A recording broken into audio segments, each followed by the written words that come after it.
Akashic attacked us out of the blue. And there's no telling when they might be back. You best keep that sword handy, Sid.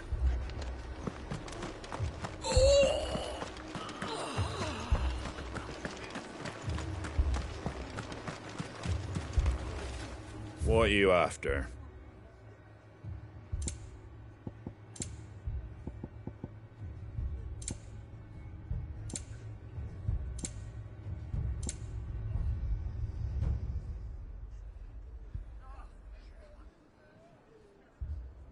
That all, is it?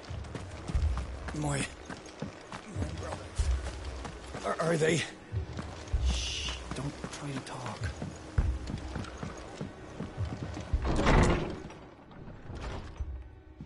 Martha, it's good to see you. And you, Clive. Jill? Otto said you'd been attacked by Akashic. What exactly happened here? Those skies are what happened. Not long after they fell dark, we had our first visit. There were hundreds of them. Tried to storm the hill. Only a handful made it up here, but that was more than enough. The rest are still down there now. And while we have a few willing fighters holding them back, they're sorely outnumbered. What do you think, Clive? That we join the fight? I thought you'd never offer. Now, where I need you is the Fallen Gate. That's where the fighting is fiercest. Let the men know you come to help. Something tells me they'll be pleased to see you. We're on our way.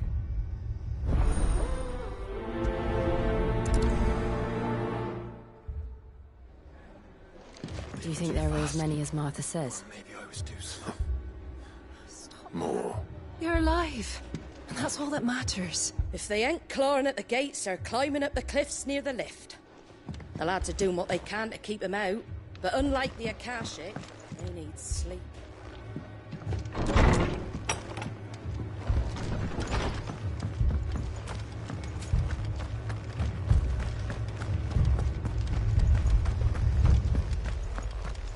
You don't think they've abandoned us, do you? Them not. Not a chance. Good girl.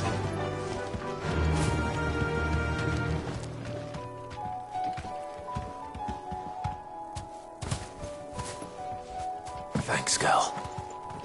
The barricades we've set up around the town won't hold the Akashic back for long. Might buy us a few moments to say our last farewells, though.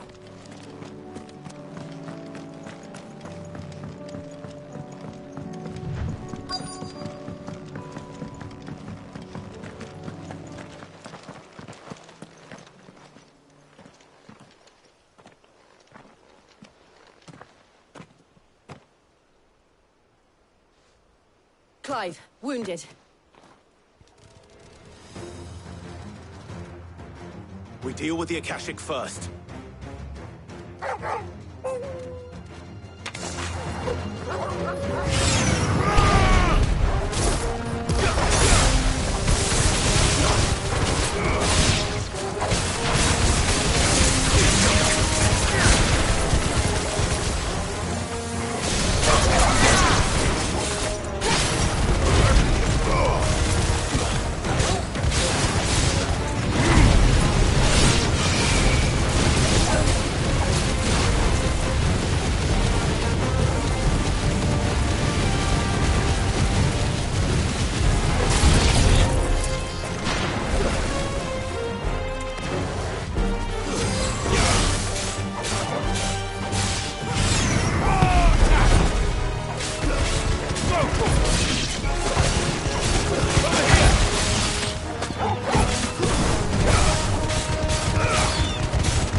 These men don't have the look of hired swords.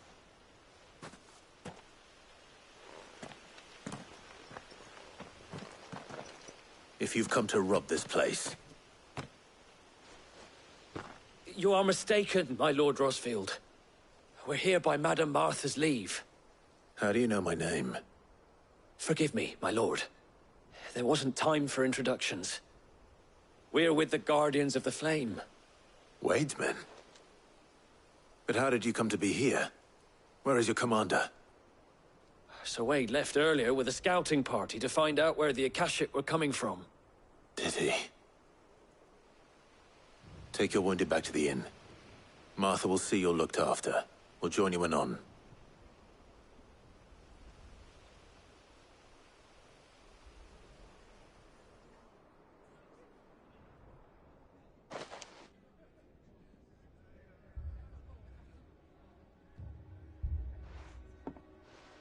And to think you took them for thieves.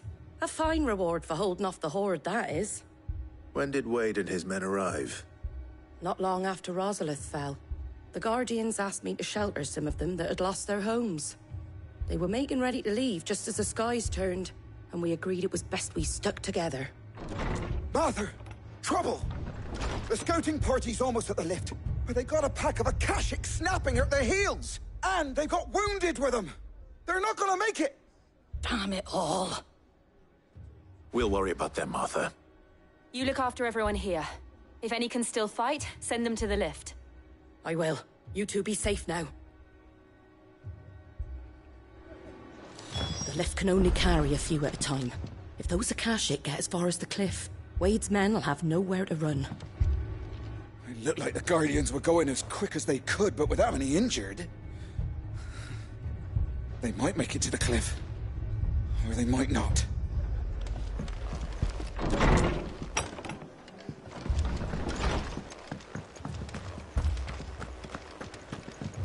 My brothers. Shh, don't try to talk. Mad dogs. A lot of them.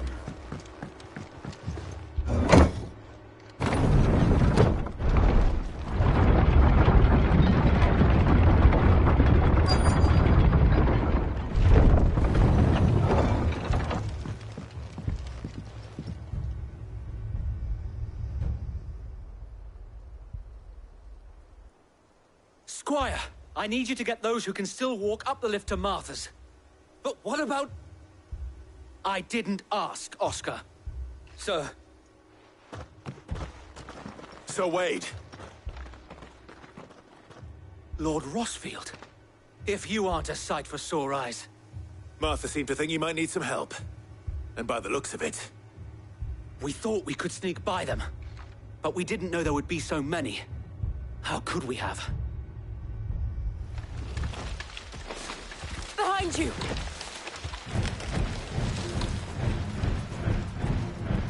Damn it! We need to get the injured to safety. Do you think we can hold them off? We can certainly try. Are you with us, Sir Wade? Always. Then let's do our duty.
Is anyone hurt? I don't think so. And yet again, you've pulled me from the flames. It's just a pity I keep walking into them. You've never been one to shy away from danger, Sir Wade. Like any shield worthy of the name. I see you're all in one piece. Martha! Is something wrong? The lookout saw smoke coming from down Eastpool way. Too thick to be a hearth. A second horde. Feel like finishing the job. Always. Jill and I will make for Eastpool. You'll need to move the injured without us. Don't you worry about them. The moment my men are safe, I'll follow. Good luck.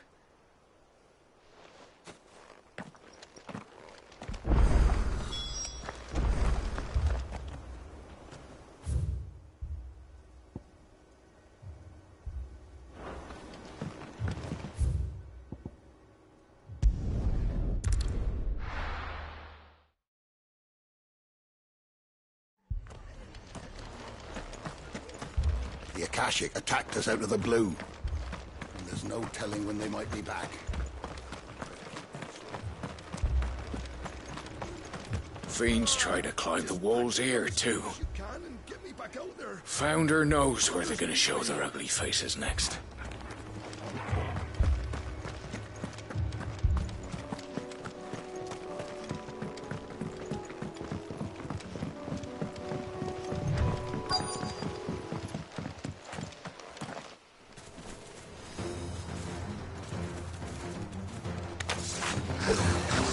They're headed for the rest. We have to slow them down. Martha and the others won't be ready.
Something's coming. Apologies, my lord. Did I miss anything? Only the first round, Sir Wade. Shall we?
Do you see any more?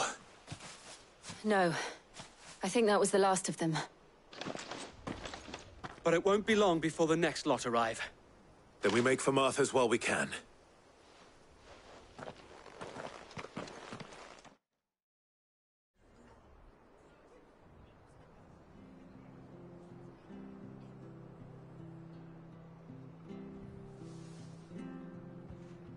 What did you find out there?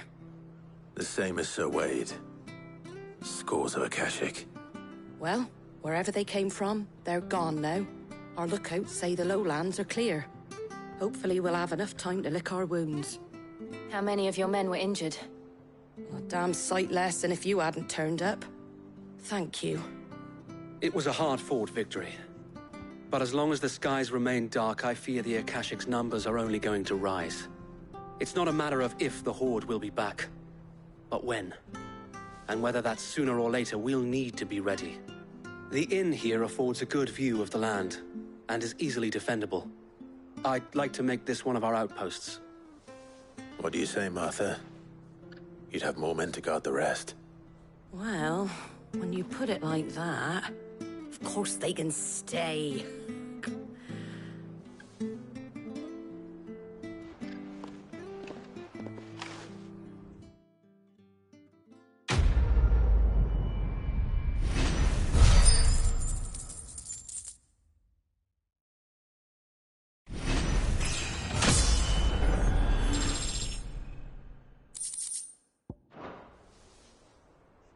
My lord, there's someone I'd like you to meet.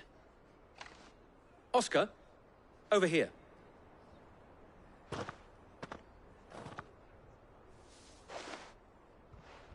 It is an honor to make your acquaintance, Lord Rosfield. I am Oscar. Oscar of House Murdoch. Murdoch? I wasn't aware the Lord Commander had children. Oh, he didn't. But his brother, my father, did. I am Sir Rodney's nephew. Well, go on, then. It's not for me to ask him. Yes, Sir Wade.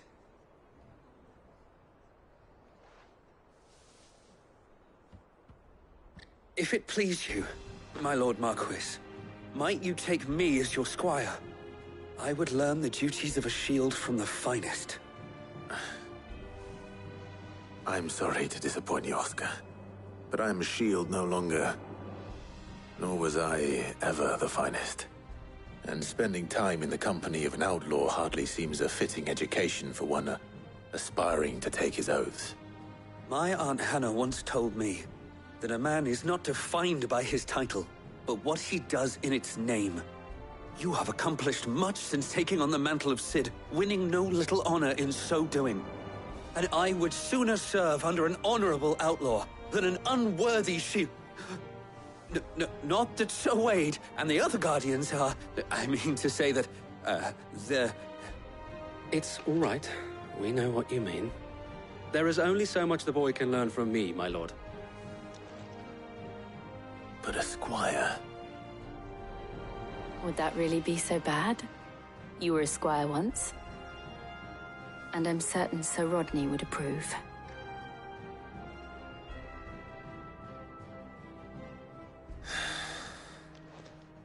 Know that I'll show you as much leniency as your uncle showed me. I would not have it any other way.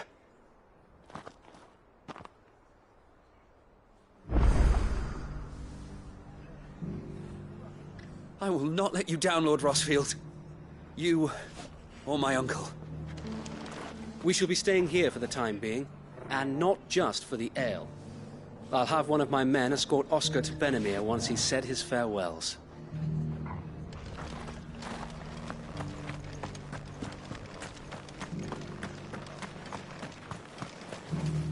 How do?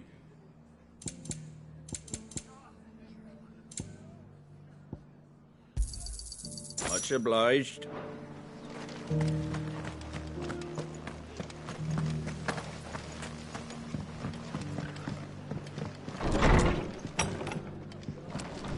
They'd seem bent on driving me from my inn. If they want me out, they're gonna have to try harder. If you could, I'd be in your debt.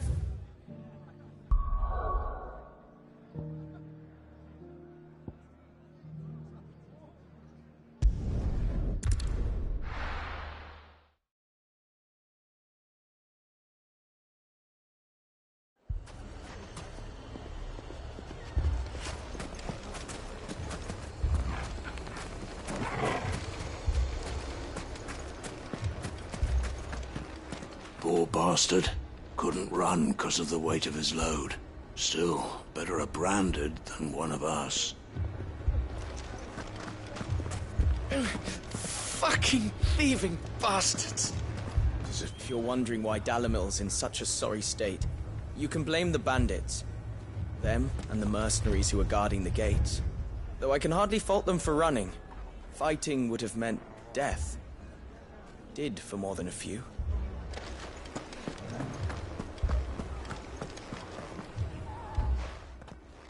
Sid! Your new companion appears much more formidable than your uncle. Should I be worried? You haven't been introduced. Jill. Clive has told me much about you. All lies, I'm sure. Your Stolas said that Dalamil has a bandit problem. Indeed. Although, you're a little late. They left with our food and guild days ago. Any idea where they went? The desert's a big place. Your guess is as good as mine. But the fact is, I have more immediate concerns. What did you say to me? What did you say? As if by magic. Let's just say we've yet to reach a consensus about how to solve Dalamil's little problem. And at this rate, it won't be the actions of the bandits which prove to be our undoing. It will be our own. Now, I've tried reasoning with the dissenting parties, but even the Desert Hare has limits. Perhaps we could talk to them. What makes you think they'll listen to us? What makes you think they won't? She makes a fair point, Sid. And you won't have wasted much of your precious time if you fail. They're just across the courtyard.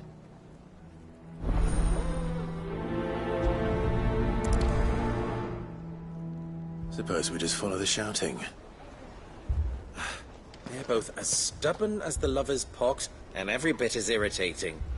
The more one insists on their proposed plan of action, the more the other rails against it.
You wouldn't talk like that if it had been your men whose throats were slit.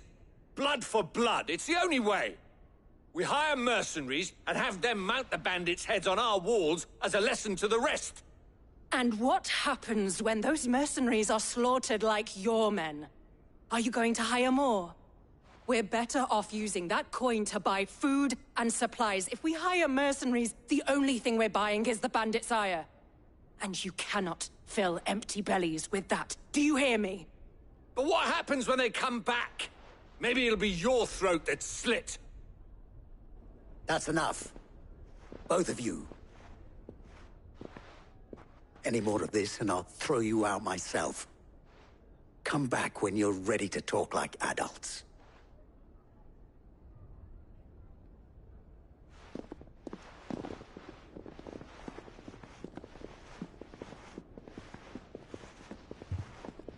Victor. What's he doing here?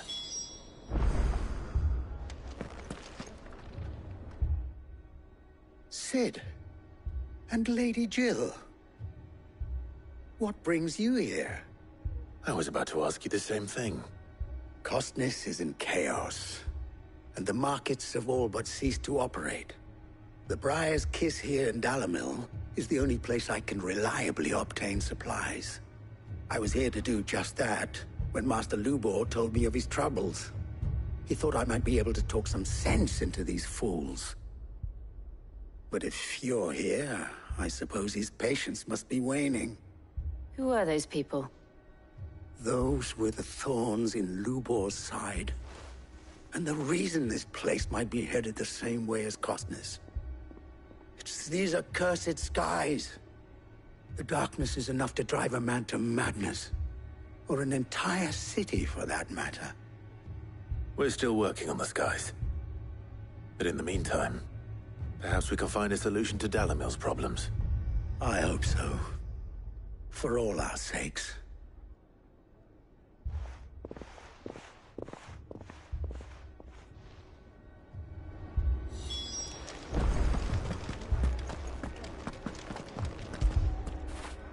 Get it, boy!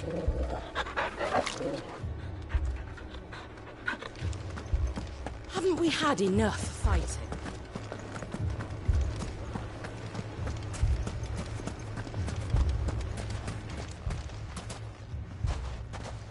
So, you see my predicament? What I saw was a room full of people who were angry and afraid. And with good reason by the sound of it. But if left to smolder, that anger and fear could set the entire town alight. My thoughts exactly. What to do? Both sides wish to protect their homes and livelihoods, if only they could agree on how. But as long as they are divided, we are vulnerable. And if there's one thing bandits like, it's an easy target. What would Sid the Outlaw suggest? Well, if it were my namesake, he'd let them choose for themselves, and be on hand to pick up the pieces when it all went wrong. That sounds like a recipe for disaster. A recipe for disaster is precisely what it is. But perhaps that realization would be enough to make them question the ingredients. While it's plain neither Conrad nor Natalie will countenance the other's proposal, it may still be possible to make them doubt their own. Before presenting them with a third option. And that would be? To pool our resources and save the city ourselves. Why fight each other? When all that fear and anger can be directed at the bandits. It appears we have a plan of action. Victor, pay Conrad a visit. See if you can't convince him of his folly. I'll speak with Natalie. As you wish. Your faces are not well known in this town. That may prove useful. Don't worry, Victor and I will do most of the talking. You need only play along. Play along? What he means to say is yes.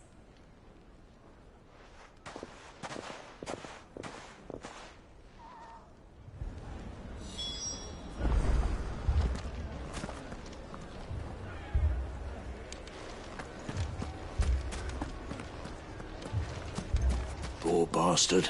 Couldn't run because of the weight of his load. Picture it, Conrad.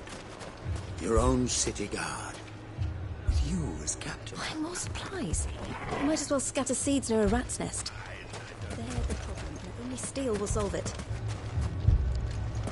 Next thing you know, Natalie'd be offering the bandits bed and board.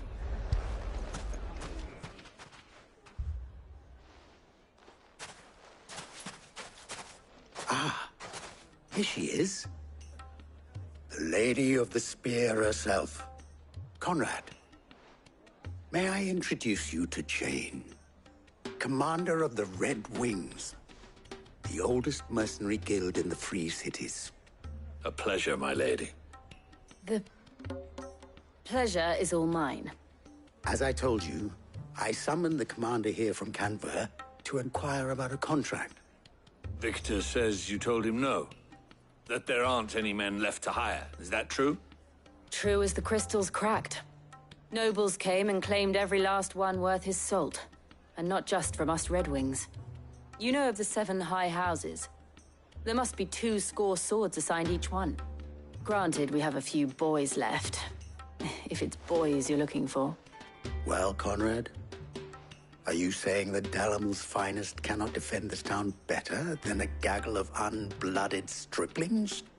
That a band of beardless youths could better avenge the deaths of your brave men than you yourselves? Absolutely not. We'll show those bastards who they're dealing with.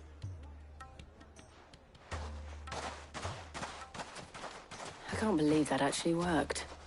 Conrad's not what you call the brightest candle in the crypt. And there's a reason why I had you do the talking and not Sid. Well played, my lady.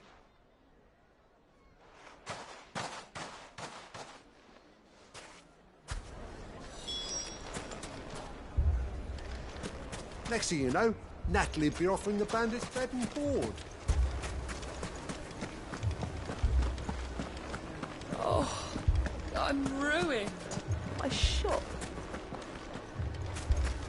Why would anyone do such a thing? If I had my pickaxe, I would... I mean, it may still be possible to buy something, and... Never poke a hornet's nest, they say. Conrad's going to get us all killed.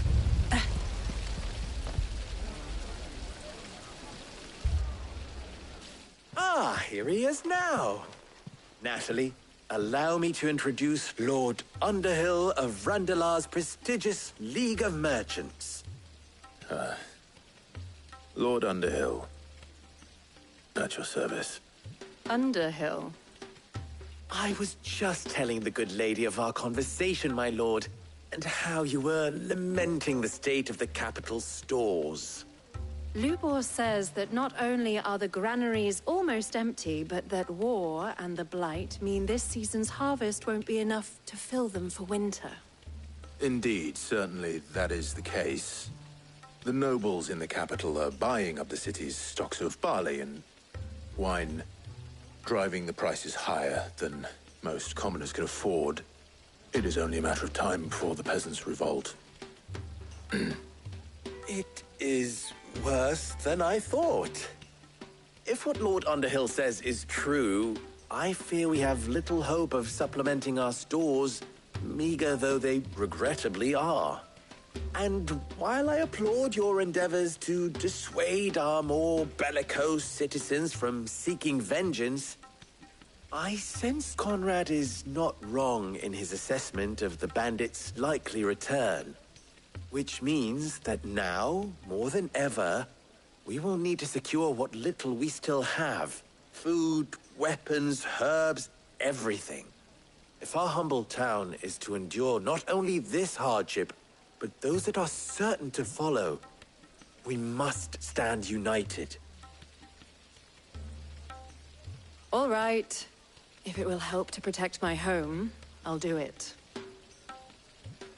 But you needn't have gone through this charade.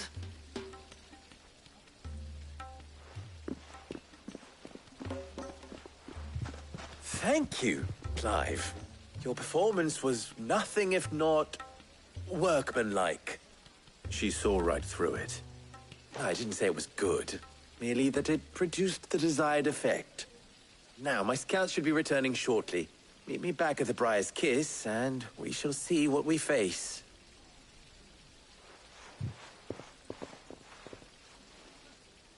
I'm not convinced our roles in this ruse were entirely necessary. I don't know. Conrad seemed quite taken with you. They're not done with us. We need a plan. You all right, boy?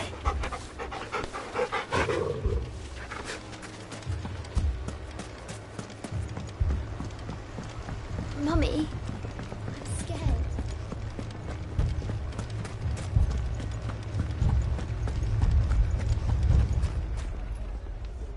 Good news, Sid. Both Conrad and Natalie have somewhat gracefully accepted their new roles. With time, they may even learn to... Time no longer appears to be the luxury it was before lunch. I take it your scouts found the bandits. Technically, it would be the bandits who found my scouts. It appears they march for Dalamil as we speak. All of them. You're not serious. They don't just want food, they want the whole damn town.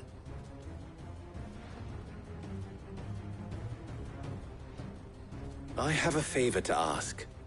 I'm told the bandits march in 2 groups, one from the south and one from the desert, in a move doubtless intended to stretch our already gossamer-thin defenses.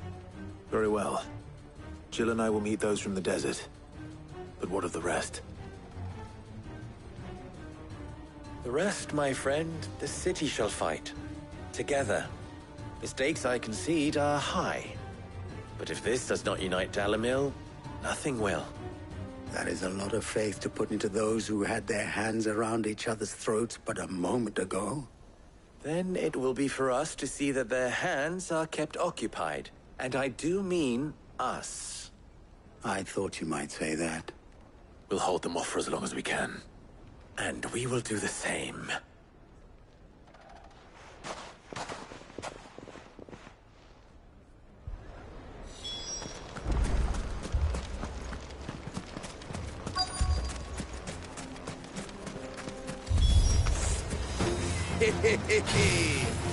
No women folk have come to welcome us. I'll take that one. He's all yours.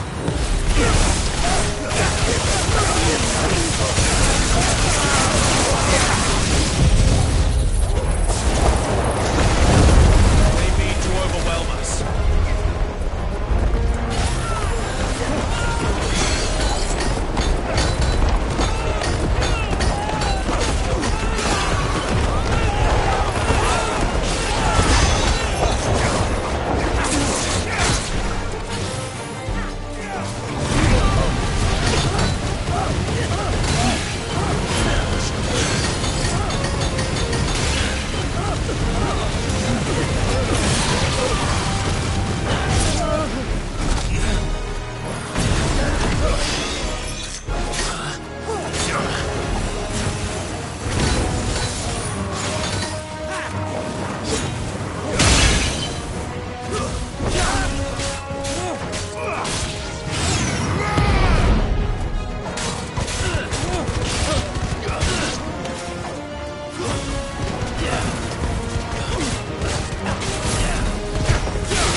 The townspeople.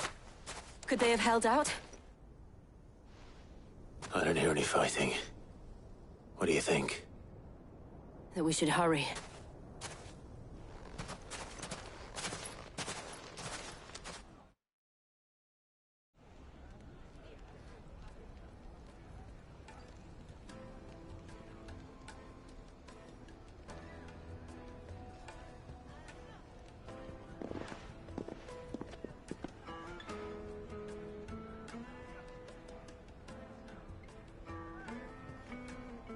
Natalie, I owe you an apology.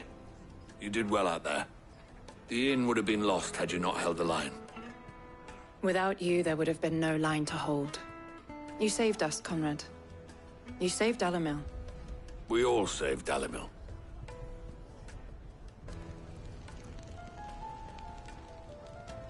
Conrad seems to have had a change of heart. I'd say they both have.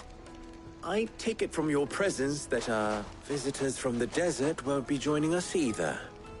Pity. The plan worked, Sid. Granted, it only took an army of bloodthirsty bandits at our gate. Calm now, Victor. Why quibble over the details? We are united, and that is all that matters. As for you, Sid, you fight considerably better than you act. I'll take that as a compliment.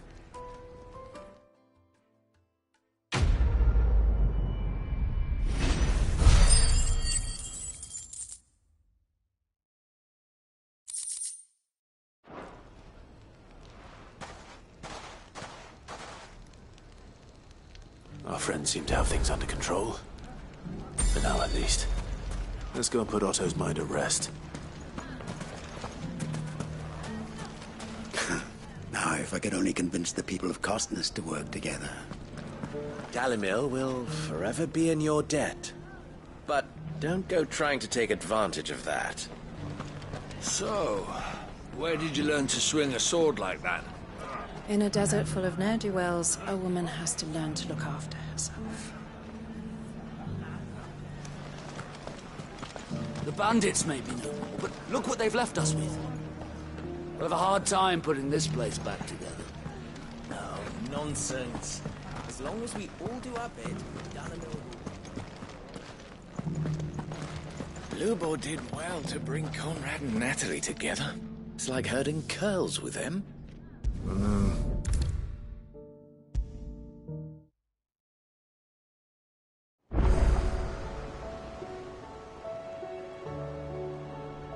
Was wondering when you turn up. Had ours from all our friends thanking you for your timely intervention. How is it you always manage to arrive at just the right moment? Luck, I suppose. Any word on the rest of the realm? Let's see. Storm's still crying out for mother crystals. The nations are still in chaos. And the skies are still the color of a kick in the kidneys 2 days on. So... Right. Clive, we knew this was going to happen. Well, not the bleeding skies part, but you take my point. Now's not the time to second-guess yourself. Now's the time to visit the infirmary. Talia says your brother's awake. Thank you, Otto.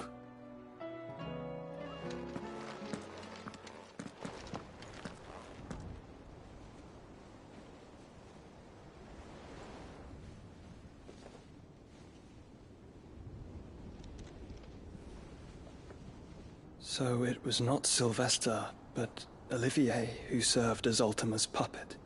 And when Dion learned of this, he sought to slay the fiend.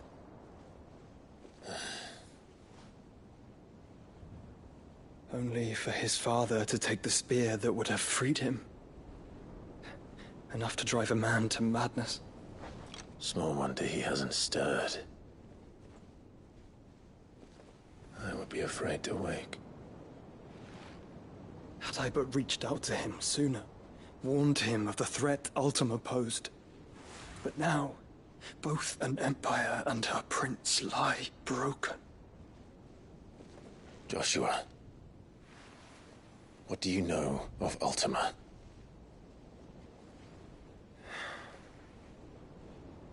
very little, I'm afraid. Despite my best efforts. 18 years ago, as I lay buried beneath the rubble of Phoenix Gate, 'twas not death who came for me, but another. And it was while in my rescuer's care, I first heard of Ultima. I've been chasing his shadow ever since. Ultima is driven by some deep, dark purpose, and for whatever reason, it would seem you are crucial to his designs. He will stop at nothing to have you, even if that means toppling an empire. But why me?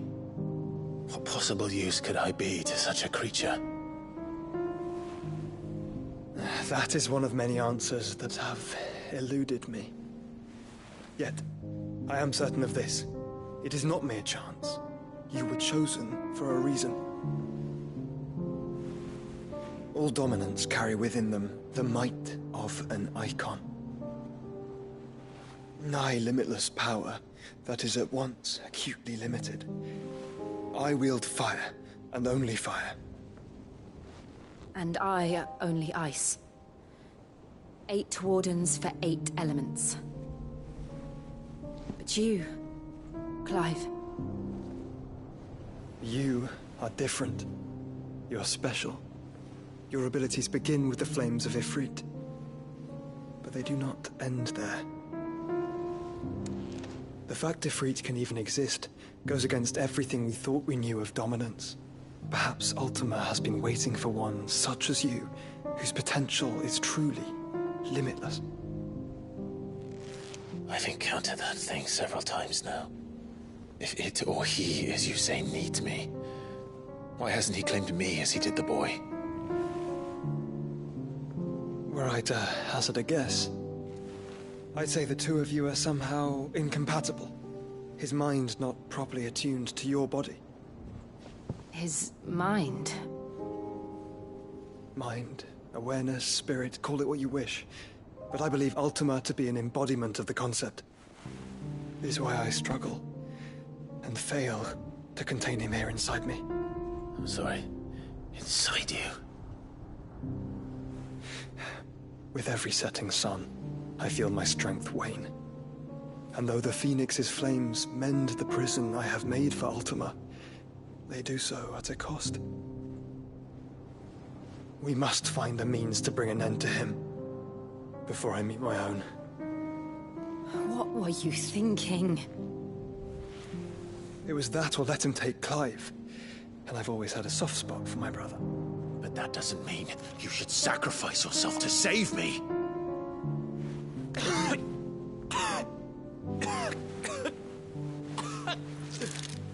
Joshua! Clive! It's Gav! There's an army of Akashic at the gates of Canver.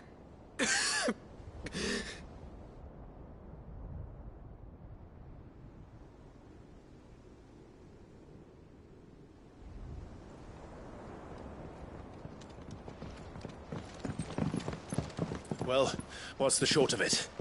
Thought Tyre told you. The capital of the Free Cities is under siege by an army of monstrosities. The City Guard are doing their best to stem the tide, but numbers ain't on their side. What of Lord Byron and Mid? Were they able to escape? No, but they're all right for now. They're hiding with Gav at midship. We have to get them out of there. And we shall. Otto, prepare a Stolas. Tell Gav to stay exactly where he is. Understood. Vivian, what's the swiftest route to the Free Cities? That sounds like a question for the map. Look here. This road, through Tabor, should provide the least trouble. Good.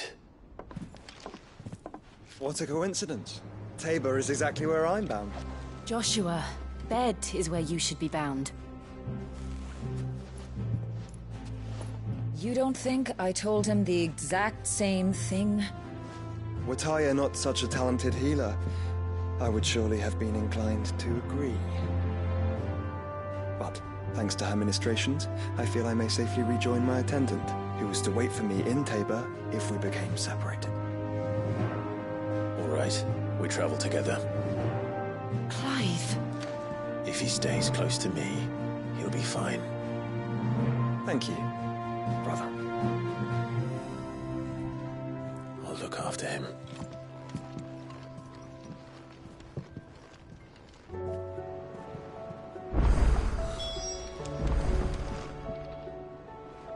My attendant was with me in the Dominion before I primed.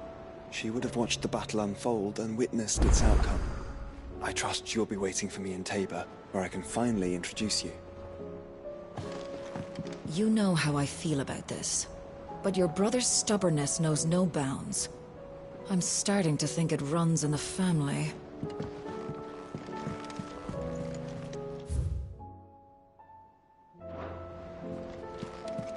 Taya's right. Your brother is in no condition to travel. That's all I'll say on the matter. It's Mid, Gav, and your uncle we should be thinking about now. My attendant was with me in the Dominion before I primed. She would have watched the battle unfold and witnessed its outcome. I trust you'll be waiting for me in Tabor, where I can finally introduce you. How may I help you today, Clive? Is everything we've received and everything promised?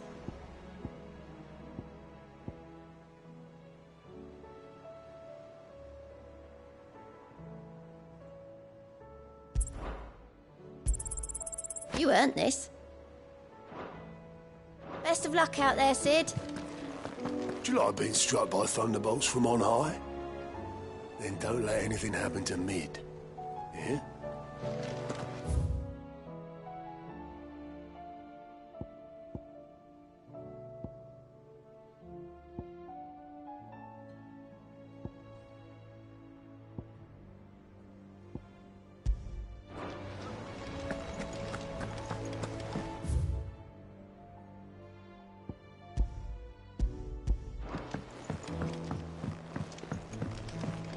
Did you see that? Tell me you saw that. There's barely been a shipment in since the skies started boiling. A few more days without a visit and we'll have to start eating the blankets.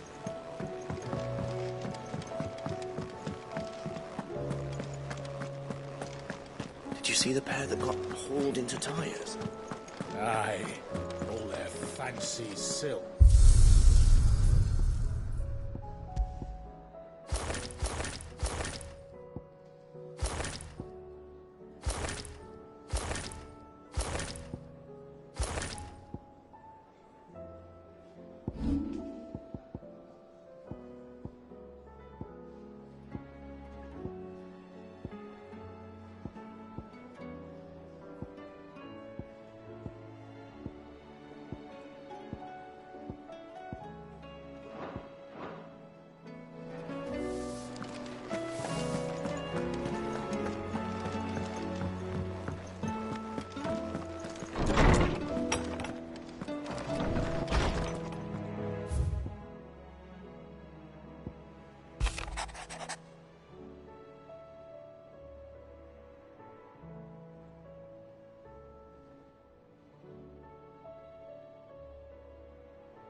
Rutherford. Wasn't that the name of my uncle's manservant?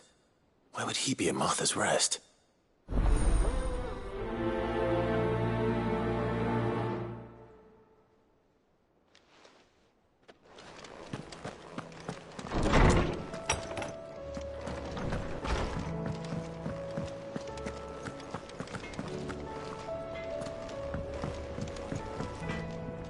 What do I owe the honor? Fretting about us, guys. Unless, that is, you do what you need to do, Clive.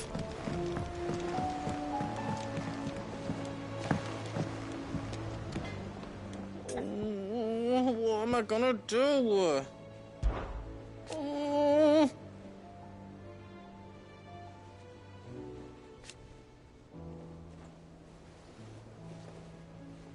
But no more.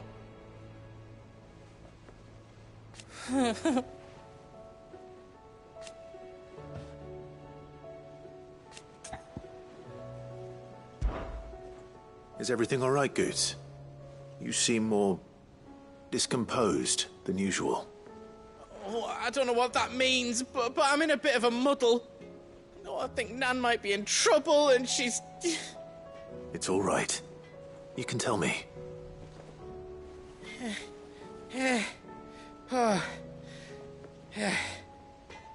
There was a trader came by. One of our usuals, like. Said he'd heard some rotten rumours about her down Dallimil Way. Folk are saying she's been selling to bandits and cutthroats and that. I mean, she's fond of a chance to make a coin or two, aye, but she'd never do business with baddies. Especially not the kind who go hurting people who haven't done out. I wanted to ask her about it myself, but I'm scared she'll give us a tongue lashing. She'd never give your tongue a lashing, though, would she?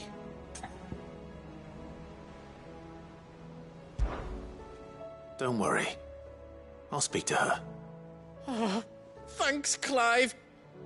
You'll let me know what she says, won't you? Of course.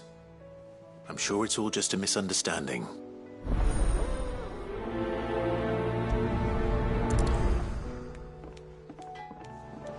Nan sometimes sells swords and that, but never to anyone who's not a friend of ours. That's how it's been for as long as I've known her. You don't think it's true what people are saying, do you?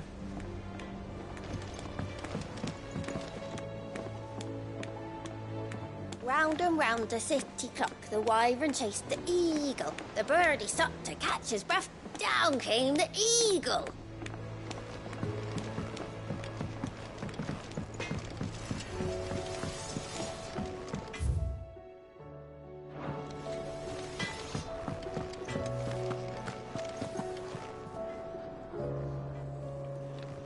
Lady Karen.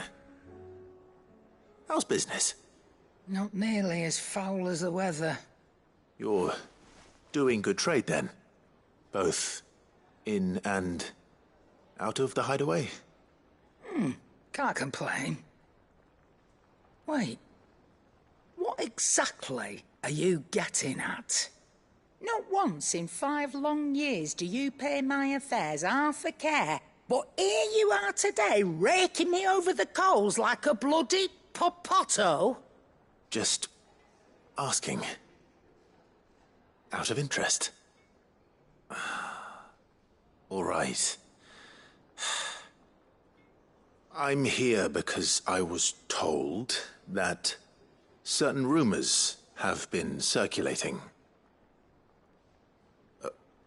About you selling weapons to brigands. Oh, are you?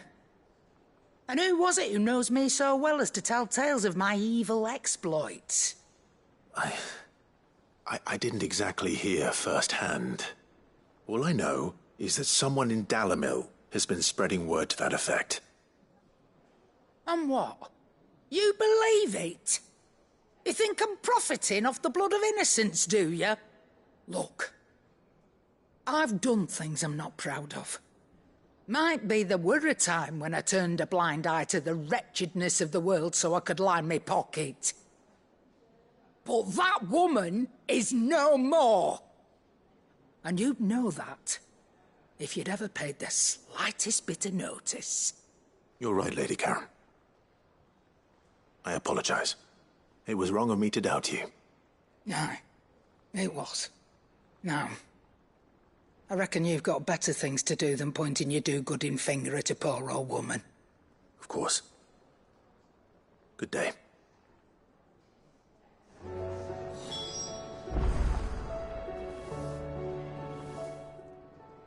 Clive. The whole realm's in chaos. But as the old saying goes,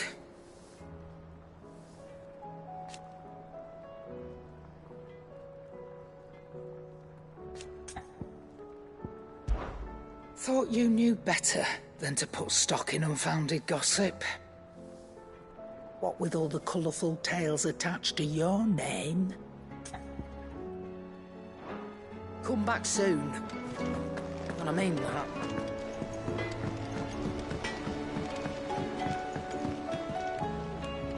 I spoke with Lady Karen. What did she say? That the rumors were unfounded, and that I was a fool for thinking they might hold any truth, along with some other things that made her feelings clear.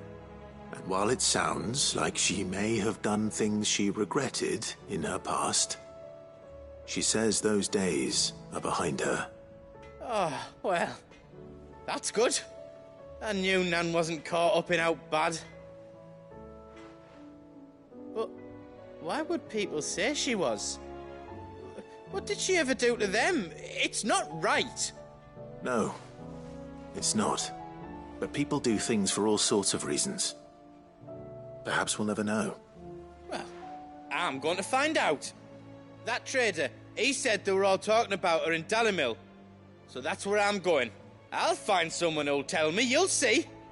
Are you sure that's wise? Whoever's spreading these rumors means Karen ill. Oh, right. But that's why you'll be coming with me, isn't it, Clive?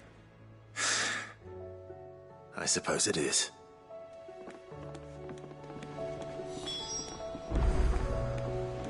I'll find out who's been making up lies about poor Nan, and when I do, I don't know what I'll do, but it won't be pretty.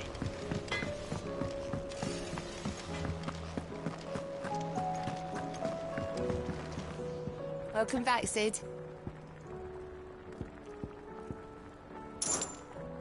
Might be a mo.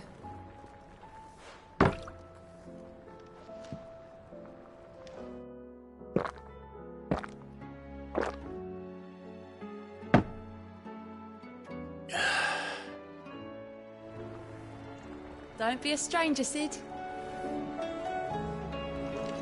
It seems the hideaway has lost blasted its book. appetite. Can you blame them? With the skies as they are? Here, you put me in this situation, Clive. You can bloody well get me out of it. I need a hand with a recipe. Are you sure it's me you're looking for? I'm not much of a cook. I'm all the cook will be needing, thank you very much. What I want from you is a little of your time, right? Oh, and perhaps your sword. You remember Ivan's stew, right?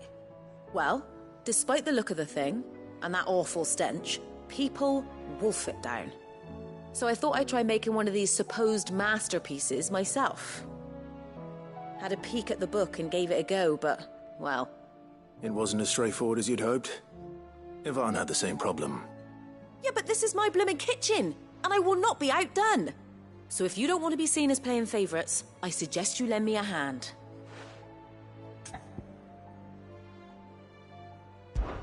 I've never been one to play favourites, Molly. And I would be only too happy to lend you a hand. So, what's on the menu this time? A fried mortress of skyworm. That's one heck of a name, innit? Recipe seemed easy enough to an old hand like myself. Thought I'd followed it to a T. Only, turns out skyworm livers and drake's mint are not what I thought they were. At least I hope they're not, given the rancid mess they made. Ivan said the recipes in the culinary pilgrimage date back centuries. Who's to say the ingredients even exist anymore? Well, That's a question for a scholar, wouldn't you say? Perhaps you know of one? Kindly old fella who haunts the shelves, maybe? Fine. I'll go and speak to Harpocrates. Perhaps he'll know something. And if he does, I'll see if I can find your ingredients for you. You do that. Lest we forget, you've got a reputation to uphold.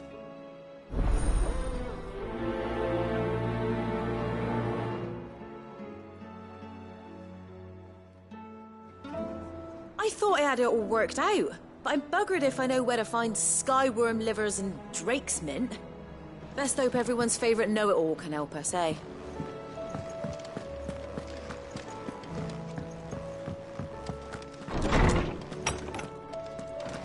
Is a storm coming, Sid? Will there be thunder?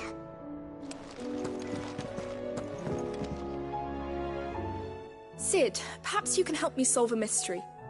I can certainly try. Who's gone missing this time? It's not who, but what. Mid's scales, the ones she made for her workshop. I borrowed them to teach the little ones about weight, and shortly after the lesson, they vanished. My first thought was that they'd taken them off somewhere to play, but when I asked, they swore they had nothing to do with their having disappeared. Which almost certainly means they had everything to do with it.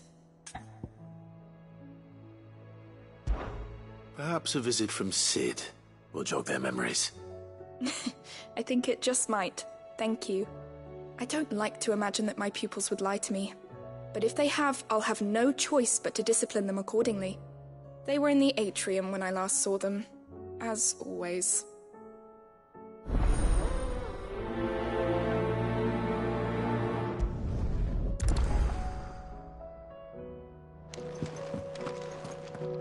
My biggest worry is that the children have somehow damaged the scales, but are wary of asking for help because they think they'll be punished.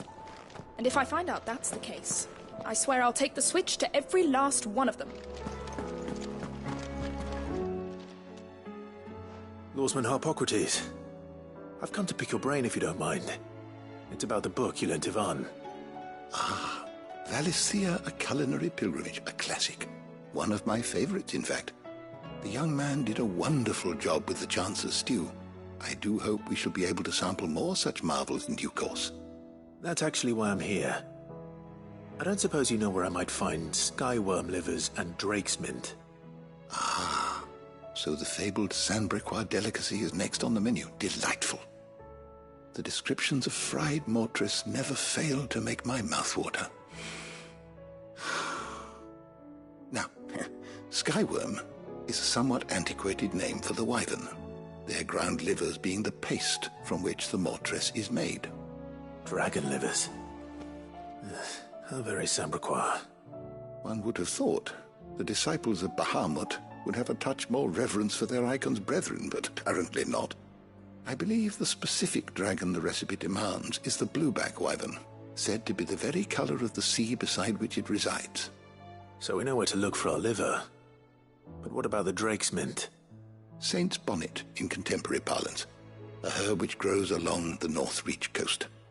I gather that one can locate the cheerful yellow flowers by their heady scent alone, so I'm sure you'll have no trouble finding them. I may add that people once believed game was best served with the flora that sustained it in life, in which regard fried mortress of skyworm is undoubtedly a typical dish of the time. Meaning that if I find one, I find the other. To Northreach, then. Best of luck, Clive. And do save me a bite once the dish is complete.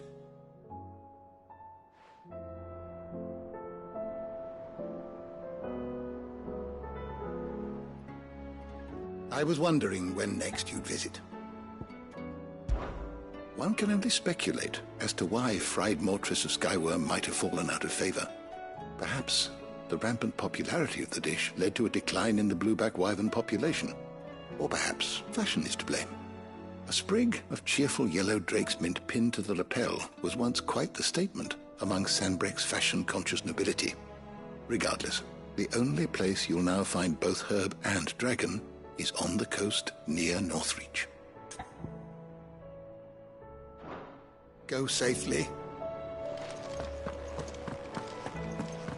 Is a storm coming, Sid? Will there be thunder?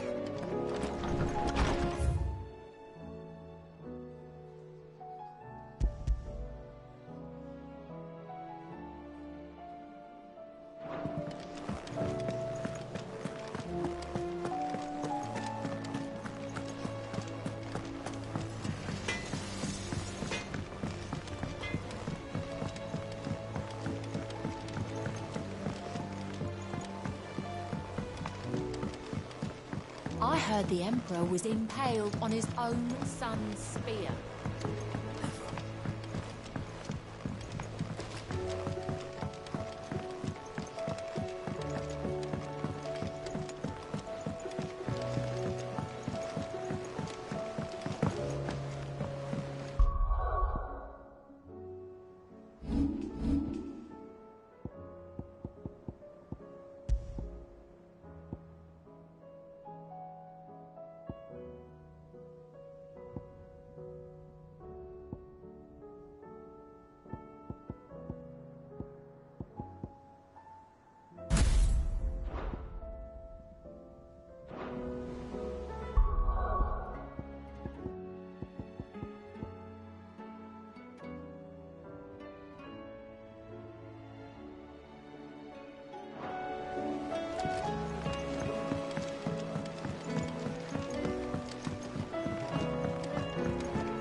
We're all gonna die! You hear me? The Akashic are coming and they won't stop until they've slaughtered every single one of us! How do you suppose they'll manage that? You ever seen one of the blue bastards swim?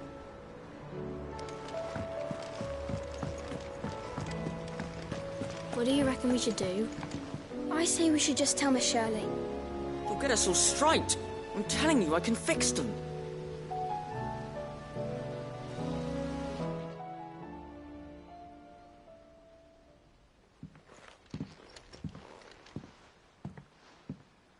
Sid! Hard at your studies, I see. And what is that? It's not a set of scales, is it? No. Of course it isn't. Well, not anymore, it's not. Oh, And just how long hasn't it been one? we're sorry. But we didn't break them. We dismembered them. Just like Miss Mididol showed us. Miss Mididol? And why would she have you dismembering her creations? Because that's the only way to become a ninja-neer. Miss Mididol said, the best way to see how something works is to take it apart and put it back together again. Well then, your work is already half done. Carry on. About that. The taking apart was easy enough, but it's the putting back we can't work out. Speak for yourself. The heavy thing goes at the bottom. Then...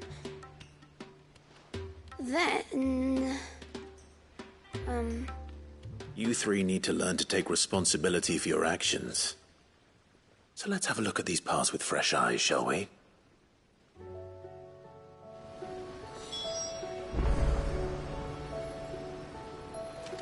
Must have been magic keeping those scales together. It's the only explanation.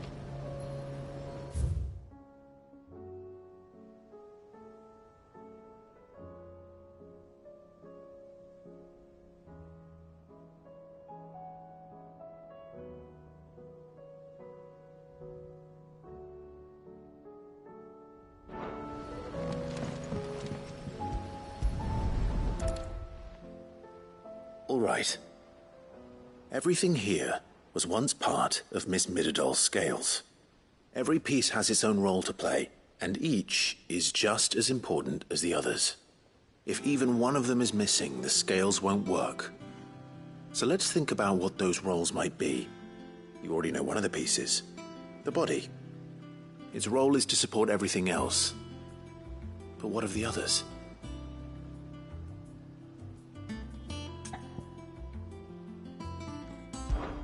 This is called the arm.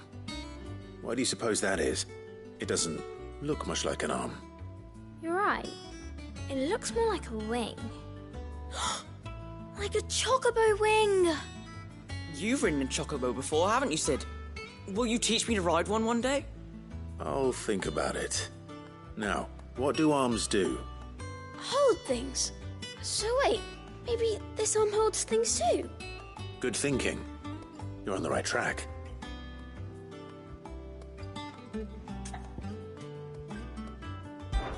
These round parts are called the pans. You all know what a pan is, don't you? I do. Molly uses them in the kitchens to fry bangers.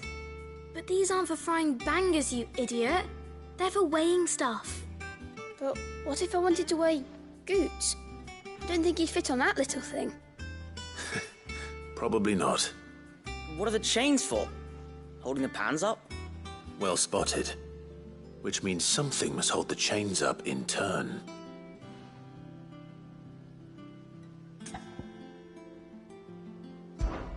This tiny piece is what's called a cogwheel, or gear. Have you ever seen one before? I have.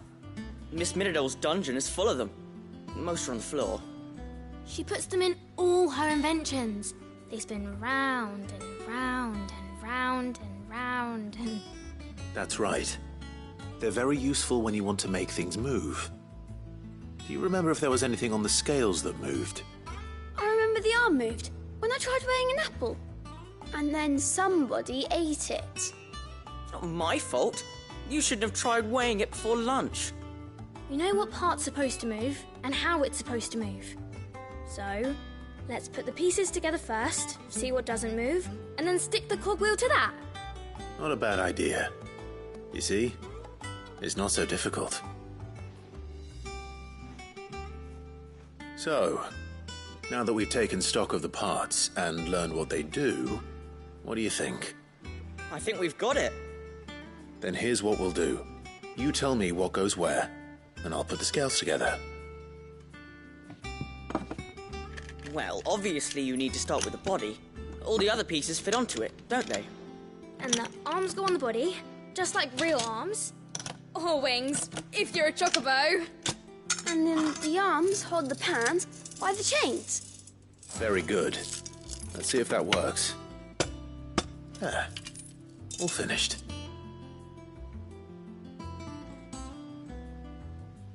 Yes! We did it! Well, with Sid's help. Oh, I just put the pieces together. It was you three engineers who showed me how. That's right. We're Miss Minidole's hares. Her hares? Yeah, hares for the future. She's showing us her secrets now, so we can help out the hideaway when we're older. What do you think, Sid? Are we almost ready? With a little more help from Miss Mididole and Miss Shirley, I'd say it won't be long at all. You hear that? It won't be long. Until then, though, do try to be honest with Miss Shirley.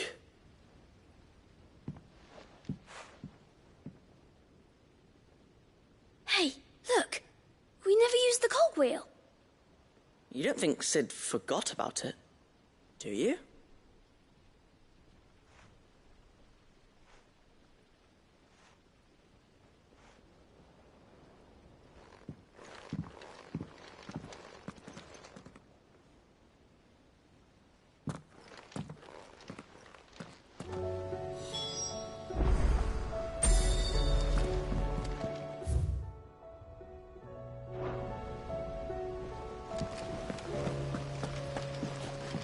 Didn't happen to forget anything, did you, Sid?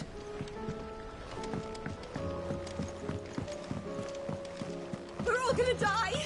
You hear me? The Akashic are coming and they won't stop until they slaughter I heard the Emperor was impaled on his own son's spear. Never. D on the boat. Kinslayer.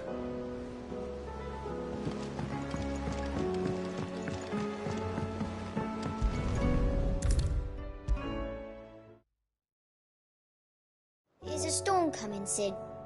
Will there be... Well, did you solve the mystery? It was as you thought. The children had the scales, or the parts of them at least. They dismantled them to see how they worked. Oh, no, Mid will have my head. Thankfully she won't. This might even have been her idea. Although I was the one who ended up teaching the lesson. I'm so sorry, Sid. I know how busy you are. I shall see that the children are properly punished.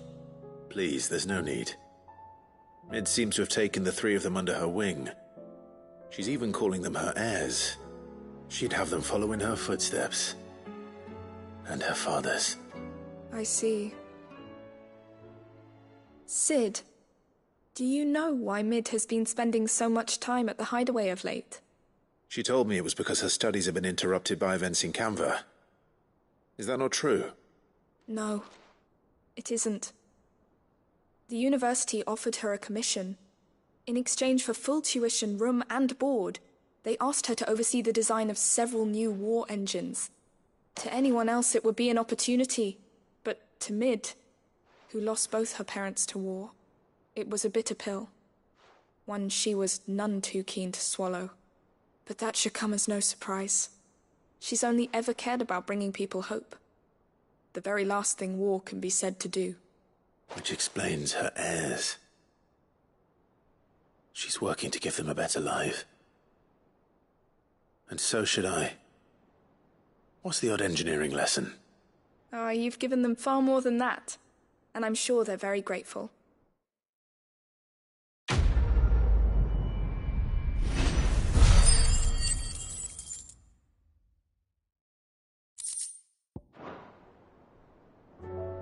If Mid is teaching my pupils her secrets, I suppose I should brush up on some of them myself.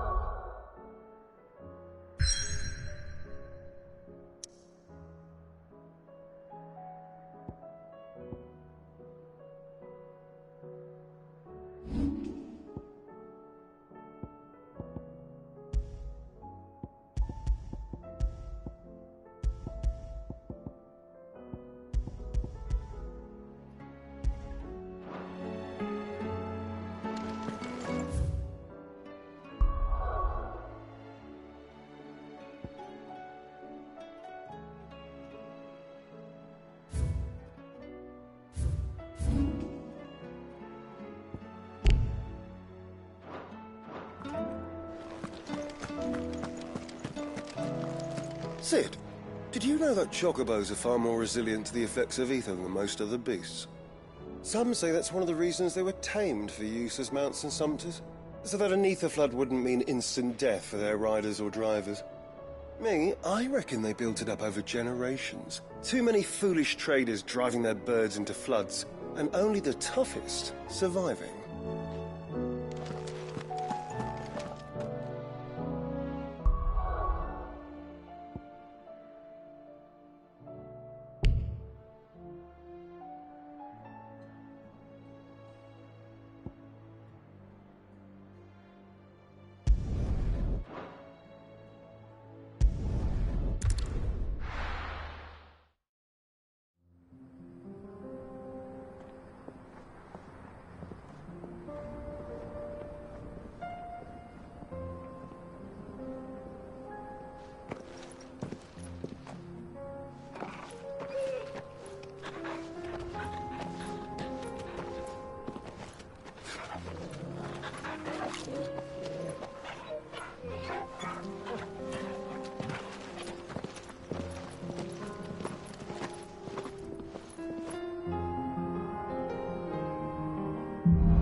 It's like a dream.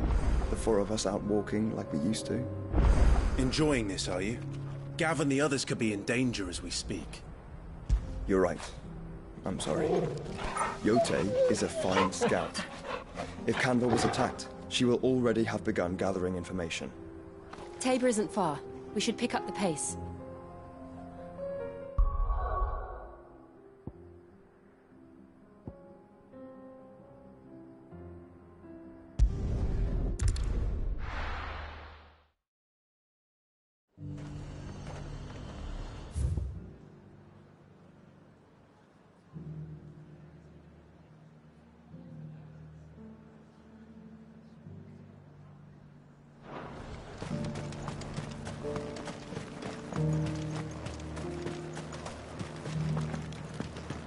There were ghosts at the gates, not days. You needn't fret. The creatures...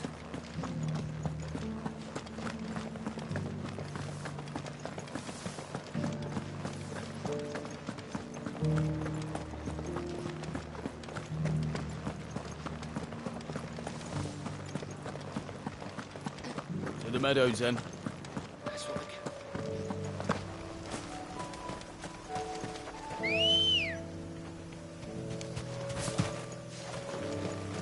Good girl.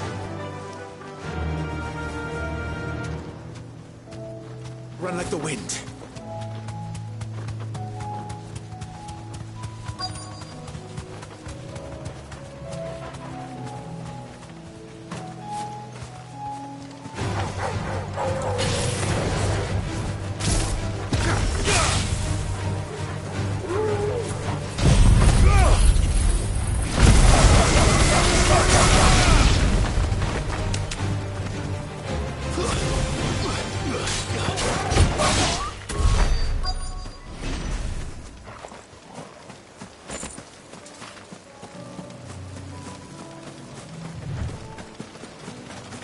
Hippocrates said I should be able to find what I'm looking for somewhere nearby.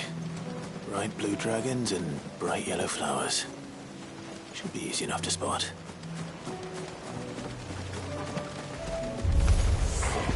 This must be our wyvern. Right. Let's get this over with.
That's the wyvern's liver.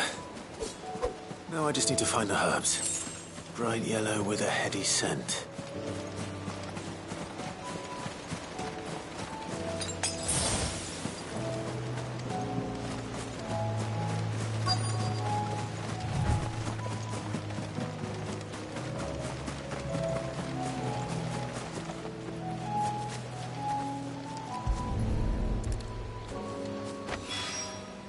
I think that's everything Molly needs to resurrect her recipe. Better head back.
This one. Get him. Local.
My attendant was with me in the Dominion before I primed.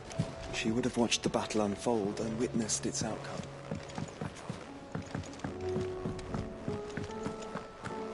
It seems the hideaway's lost its appetite. So, did you have that word with Tomes then? I did, and he was as helpful as ever. He told me exactly where to look, in fact.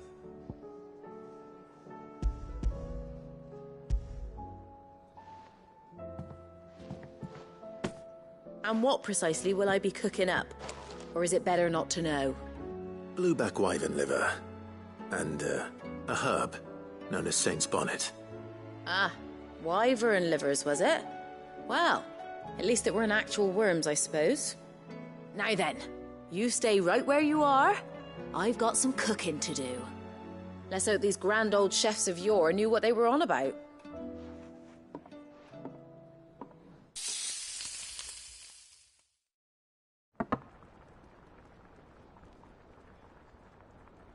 And here we have it.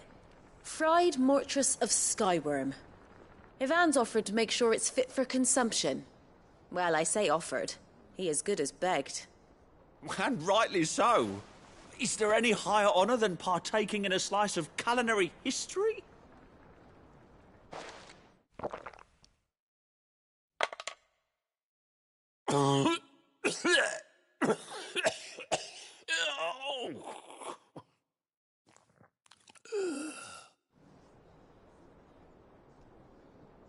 So, not fit for consumption then?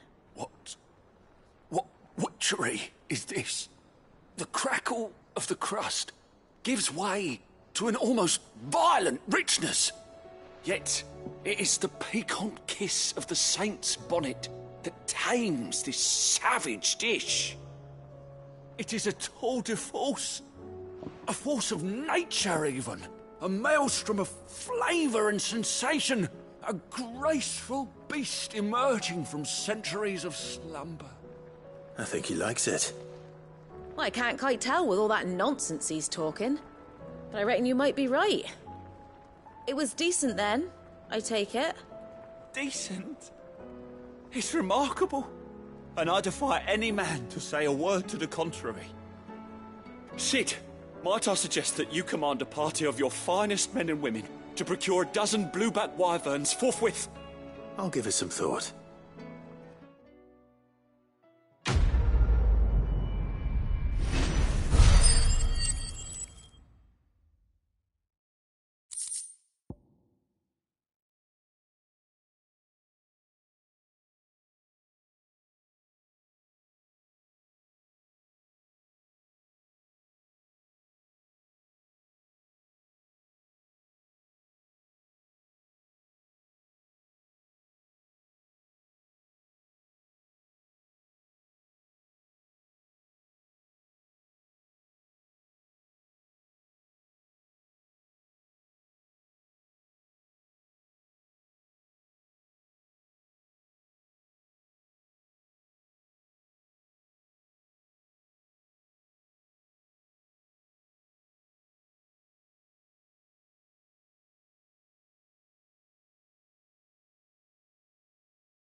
bandits may be no more, but look what they've left us with. Have a hard time.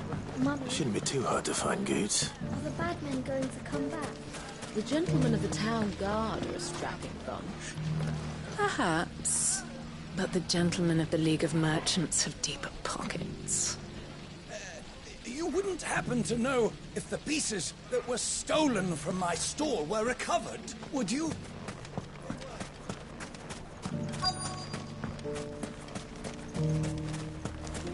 Could be I know something more. What's it worth to you? I've got 100 gil and a chocobo feather. Eh?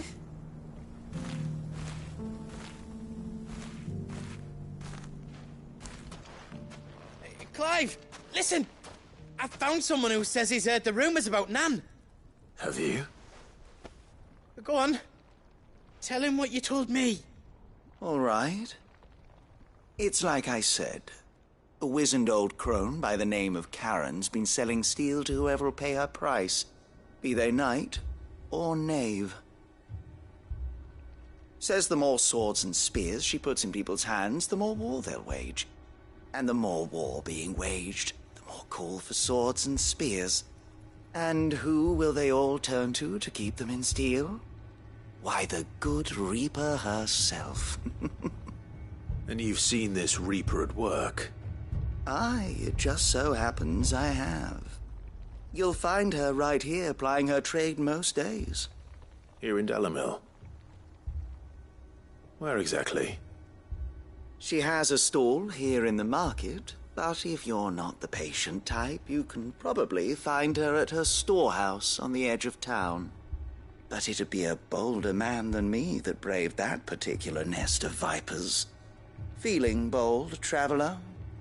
I hope so, for your sake. Now, if that's all, I have places to be. Sorry to have kept you.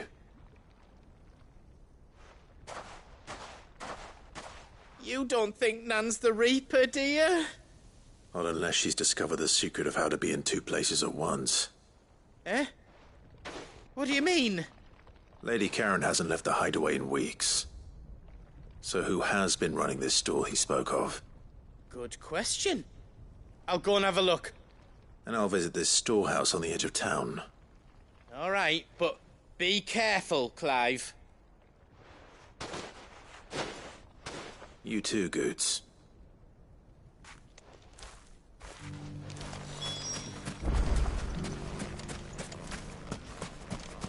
The finest cell swords in... If only everyone here didn't have to look so... glowery.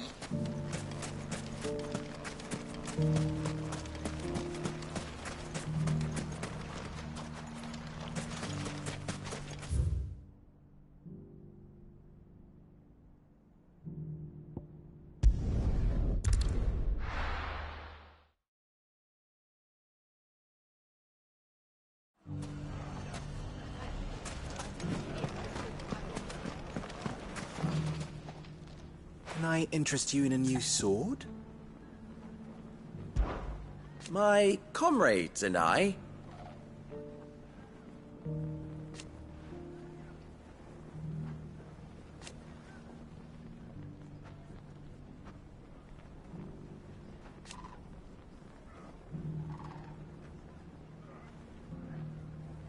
And defend Dalamil we shall.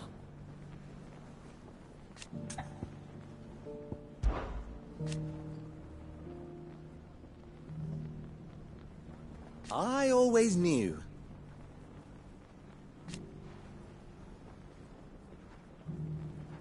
Meanwhile...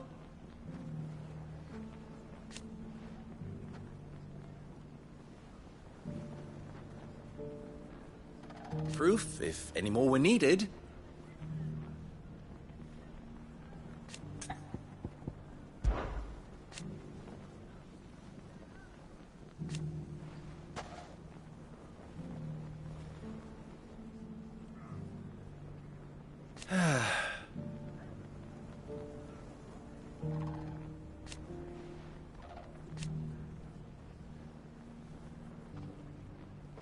But something tells me are ever in your debt. Dalimil's saved, and with our steel. It has long been my habit to keep a watchful eye on the comings and goings around Dalimil. I shall continue to do so, that our people might be warned of any further attacks.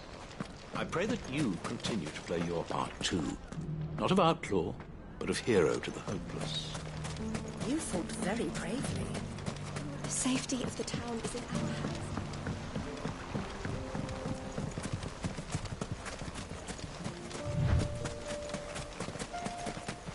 Time to brave the Viper's Nest.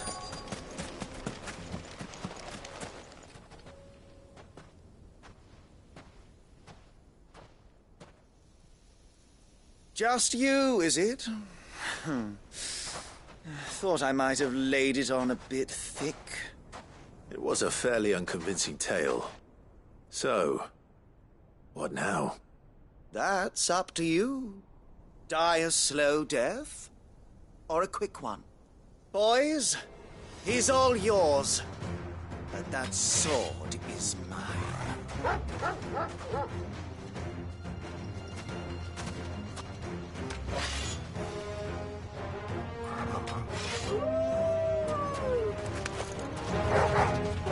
Leave now and we can pretend this didn't happen.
Oh, you've done it now.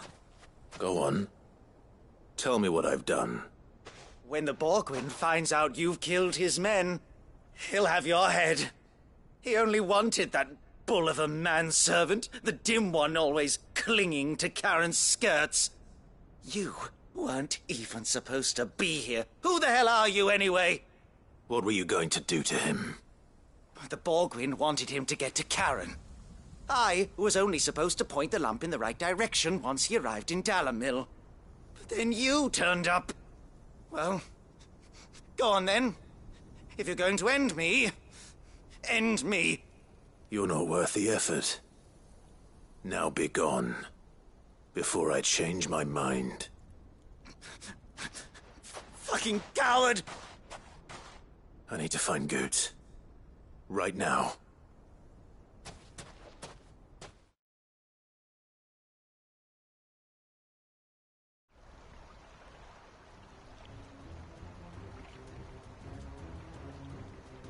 Get your filthy paws off me, you naughty painted lout! Stop calling me names! And stop spreading them horrible lies about Nan! Well, that will be easy enough. For they are not lies. Every last word is true. And she must pay for her crimes in blood. blood! Goose, are you all right? He's gonna kill Nan! He said she had to pay in blood! After what she did, it is only right. She ruined my life and the lives of countless others. That loathsome harpy's very existence is a crime, and I will not allow it to continue. Goose, was it? I have no quarrel with you. Only with your employer. Run along now. You need not pay for her sins. No. No? I don't care what she did. I won't let you hurt Nan. Promise me you won't hurt her, or I'll kill you myself! Goose, no. Enough, all of you! Karen. But how did you? You're a sight less clever than you think you are, the pair of you. Did you think I wouldn't notice the two of you slinking off together? Well, the whole thing got me thinking, who in Dalimil might bear me a grudge? And a certain snivelling shit I ran afoul of in my fairy years came to mind. Though it was just Bogan back then, wasn't it? I thought the years might have taught you some sense, but I see you're the same pants-pissing craven you've always been. What was it we called you?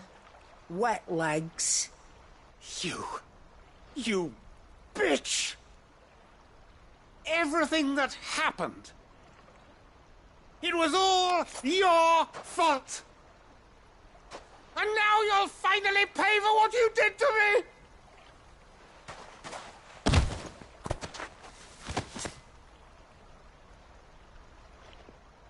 Goose, you... If you want a piece of Nan, you'll have to go through me. Fuck! You great galoot. Out of the way, I can handle this myself. So, wet legs, you remember what you told me when we last met? An eye for an eye. Wise words, Sam. Wise words. And now, it's time to collect.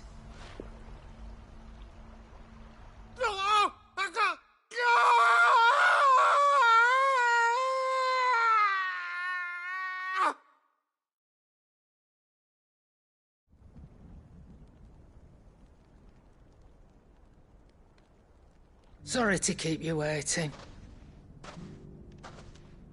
Is he... Dead? No. But I reckon he wishes he was. It ain't easy going through life one eye short of a pair. After all, I should know. You don't mean... Oh, don't tell me you didn't notice. Lost it to old Wet Legs back when we were working the same routes.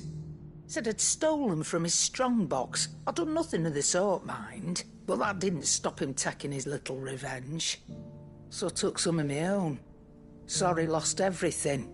His coin, his clients. Always knew he'd be back one day to claim his due. But he crossed a line dragging poor Goots into this. He didn't hurt you, did he? No, Nan. Still got all my arms, see? Legs too. But what if he comes back again? What if he does? First we take the other eye, then we work our way down. He'll learn his lesson soon enough. But something tells me the Wet Legs has learned it already. Right. Let's get you back to the hideaway. You've attracted quite enough attention already. Ta-ra, Clive. Remind me never to cross you, Karen.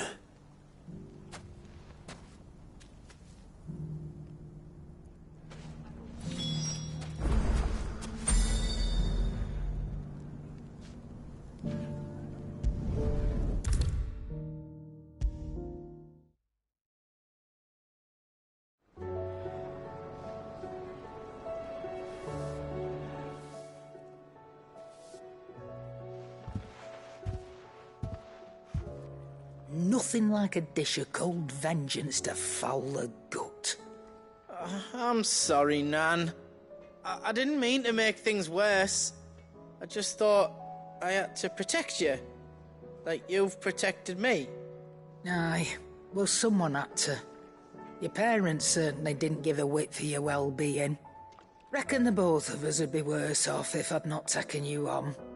You've always been me right eye, Goots. And I'd have you stay that way. So don't you dare go looking for trouble again. Well, I will. If you ever need help, I'll do it again and again, and you can't stop me. Why, you big lump. Fine. Play the hero if it makes you happy. Thanks, Nan. I won't let you down. There's nothing he wouldn't do for you. That's as maybe. But if he's ever to make his own way in life, he'll need to start looking out for himself as well.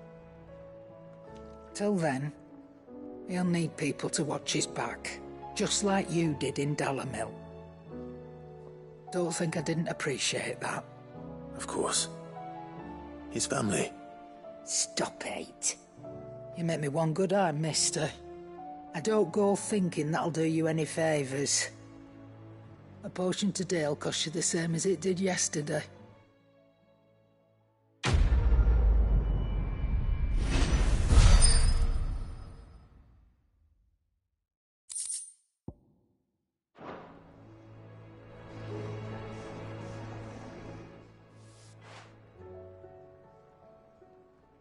Let me tell you a story, Clive.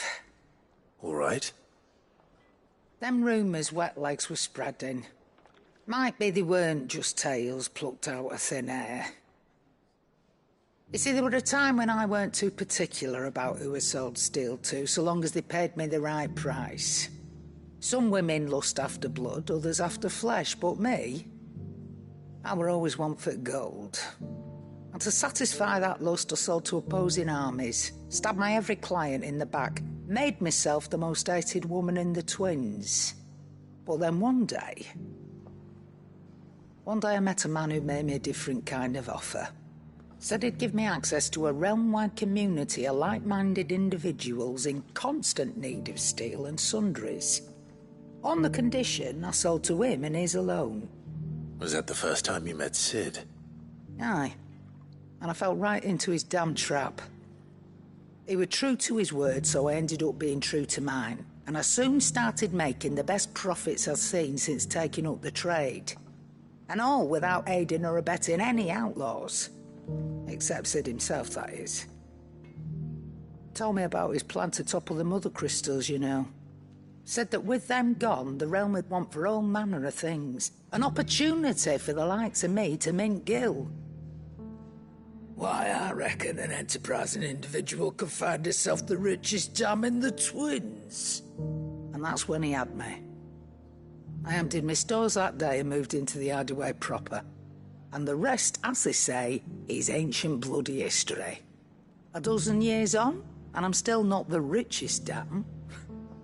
Not for lack of trying, mind. But I can say that I have never been happier. You've all shown me there are some things more precious than gil. That there are.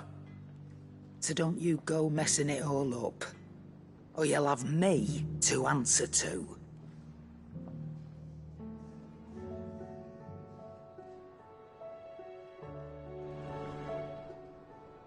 Aye, it's a dangerous world out there. Best stock up while you can. That great lump.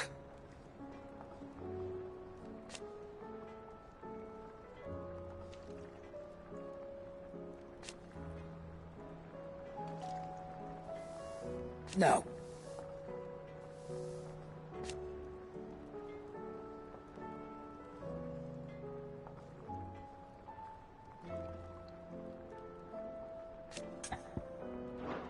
Come back soon. And I mean that.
Wonderful creatures, chocobos are.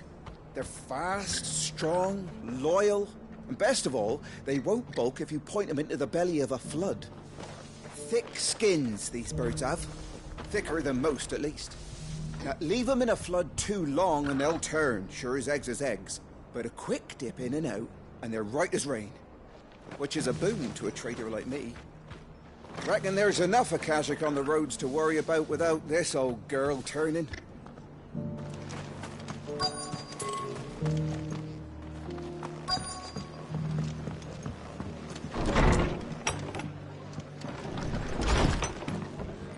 Martha's got a big heart. It's a pity there's so many who are happy to take advantage of it. The fates seem bent on driving me from my inn.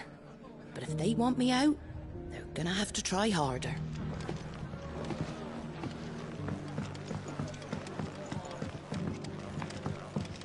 My lord Marquis, is that you? It is you. Then you received my letter.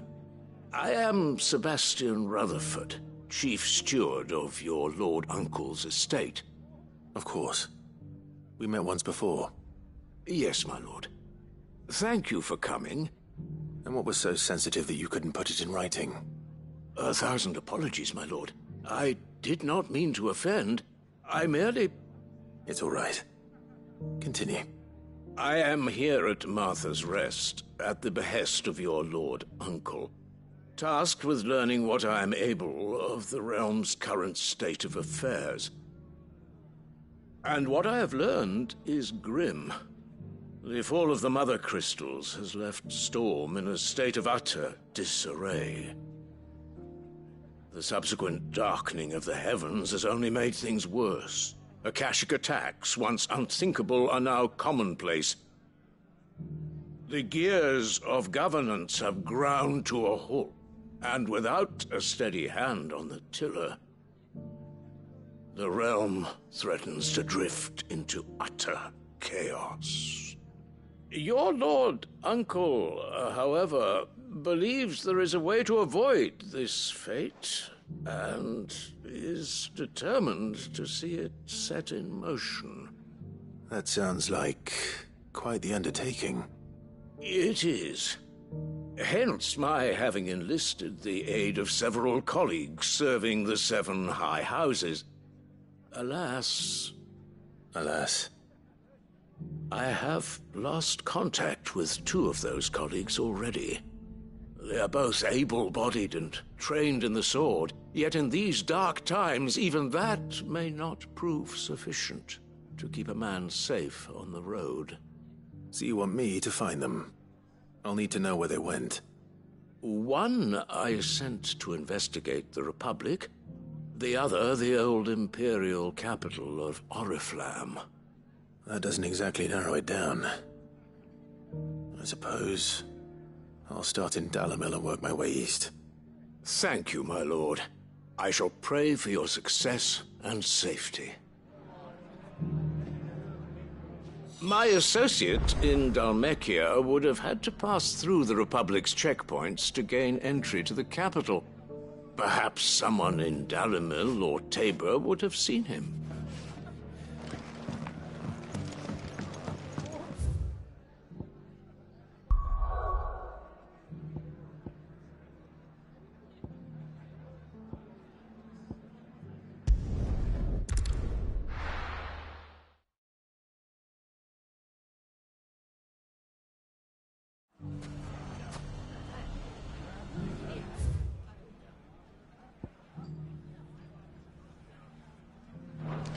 It's not going to be easy finding one man in an entire republic.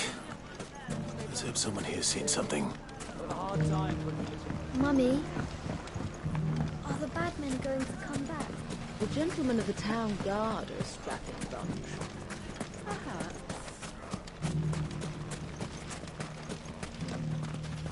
Are you looking for something in particular?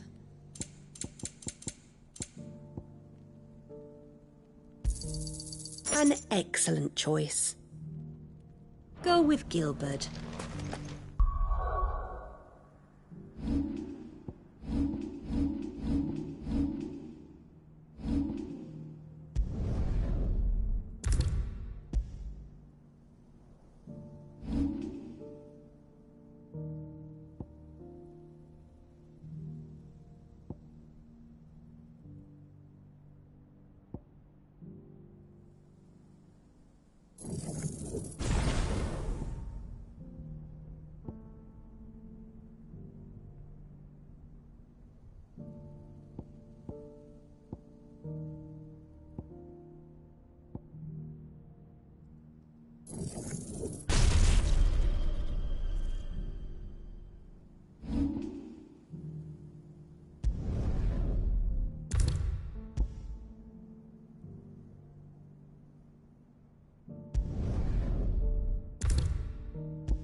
We haven't seen the last of those bastards, but when they attack again, we'll be ready for them.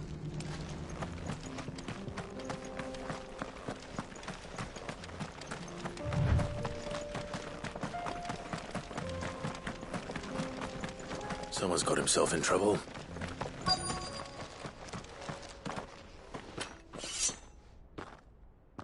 I don't see your master here, so you can start by giving us all the coppers in your purse. I already told you, I have nothing. Then maybe we'll take that pretty outfit and the steel you're wearing. Please! These men are trying to rob me! I'll deal with this. Thank you. You that one's master, then? If you'd kindly pay the coin he owes us, we can pretend you didn't draw your blade on Republican soldiers. Or you can go back to your garrison and I won't report you to your captain. Oh, you're more than welcome to. He hasn't had many visitors since we slit his throat.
I'd expect as much from Hugo's faithful, but these were men of the fist. Much has changed in the Republican army since they lost their rock. You've seen this kind of thing before, then? Many times. I was sent here to observe the situation. You're one of Rutherford's men. He sent me to look for you. Well, then you have my thanks. I fancy I could defend myself against one, perhaps two, but a whole regiment. I arrived in Dalimil several days ago, but when I called upon the captain of the local garrison to make inquiries, his men confiscated my effects and locked me in a cell. The captain is no more, and his men make the rules now. Fortunately, I was able to bribe my way free, only to be stopped again by those soldiers you so kindly dispatched. What of the Fist's Central Command? Surely they wouldn't allow such lawlessness amongst their ranks. I would imagine they are unaware of it. Most of the army has fallen back to the capital and hunkered down behind her walls.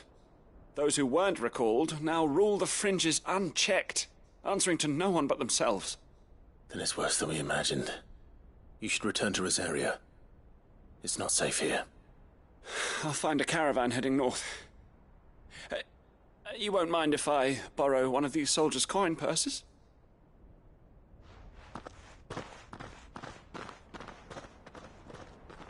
Not at all.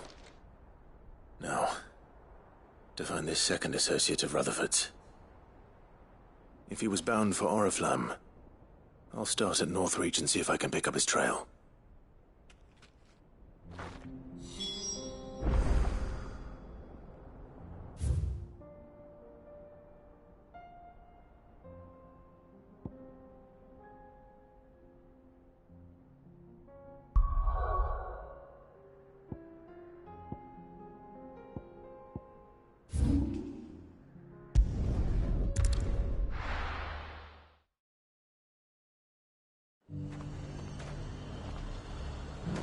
There's a lot of road between here and the capital. Rutherford's man could be anywhere.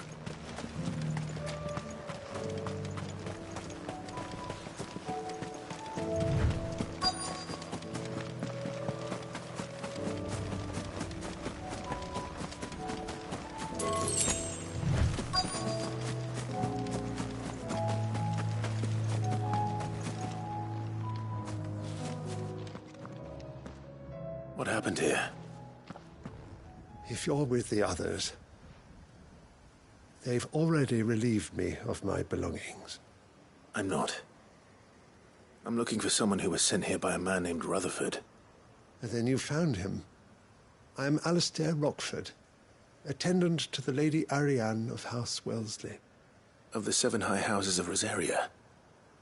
It's been a long time since last I saw my great-aunt. Is she well? My Lord Marquis? Yes. Yes, she is. The Lady Dowager has granted me leave to assist your Uncle Stuart. I was on my way back from the old capital when I saw some villagers being robbed on the road here. Bandits?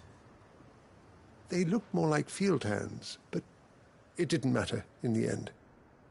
I did what I could to help the victims, but all it earned me was a pummel to the temple. Which way did they go? South, toward the gate. All right. I'll take care of them. Founder knows I've met enough of their kind. You head back to Northreach, visit the Vale, tell them I sent you. Thank you. I shall. Founder be your shield.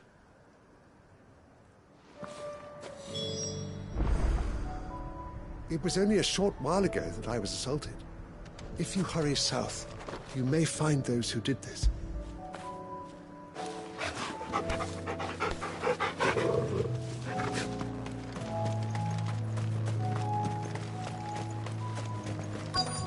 They just couldn't resist, could they?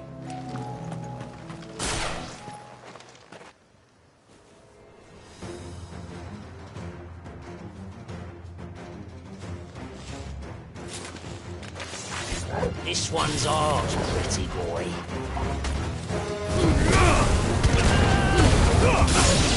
Over here!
Make for the town while you can.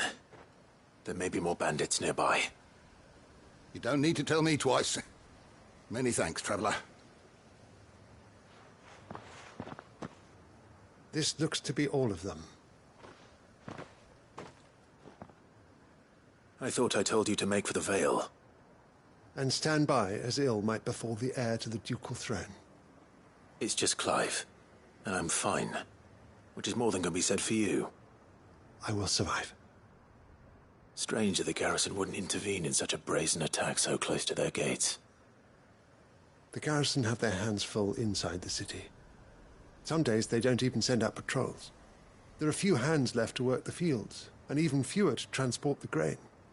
The market stalls are nearly bare, and the price for what remains is exorbitant. It's not uncommon to see a fight break out over a crust of bread. When I said the ones who attacked me didn't have the look of bandits, I meant it. They were probably just desperate. Rockford, listen to me. If you are to continue your investigation, you first need to seek the attention of a healer. Of course. I shall return to Northreach right away. But allow me to thank you first. Had you not happened along, Don't thank me. Thank Rutherford. It was he who sent me. I suppose he'll be wondering where I've got to.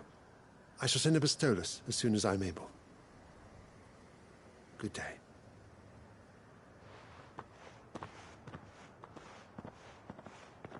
My uncle certainly has his work cut out for him. If it isn't already too late. I should go and tell Rutherford that his colleagues are still in one piece.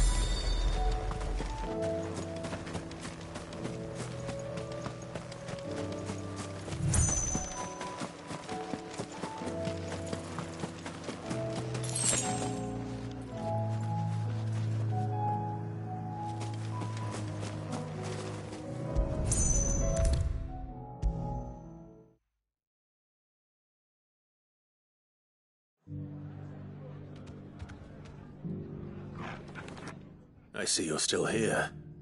The Rest's location affords a constant flow of traders, and with it, a constant flow of information. Speaking of which, I received word from both my associates. They have resumed their investigations, thanks to you. I only happened to be in the right place at the right time. They both seem to think the realm's prospects rather grim. I am afraid that grim would be putting it lightly. Storm is in crisis, and if we are to free her, we must work quickly. And we must work together. Such is your Lord Uncle's wish. As it is mine.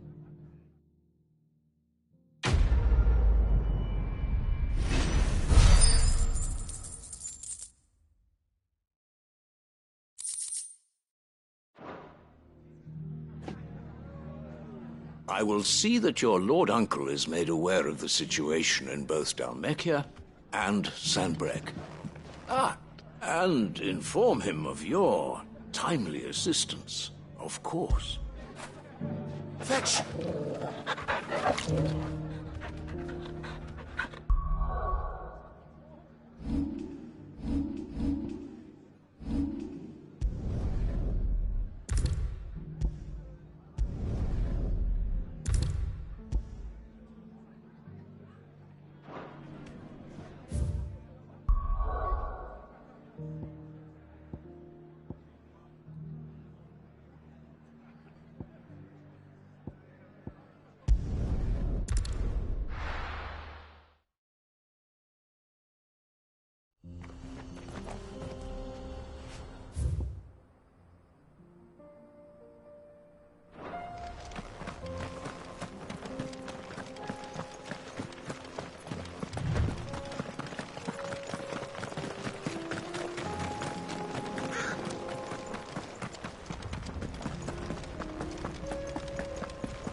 We can use the ruins to cross the ravine.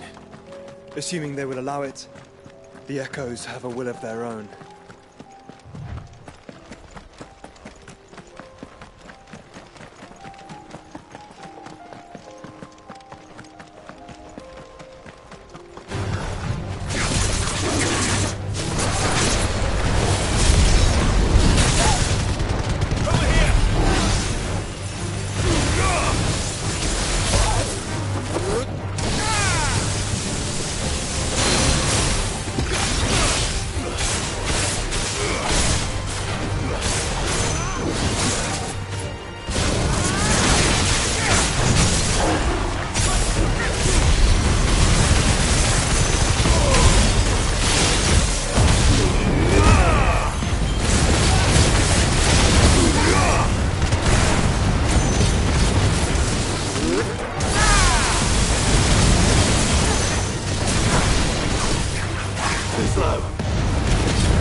We won.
Tell us about Yote, Joshua.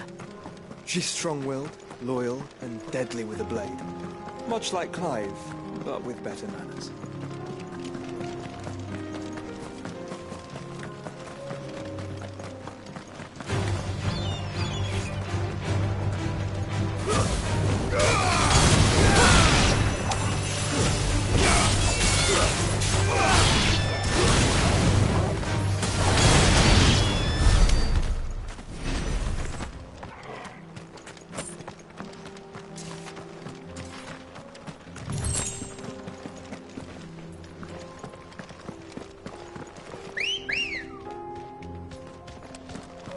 Come on. Faster!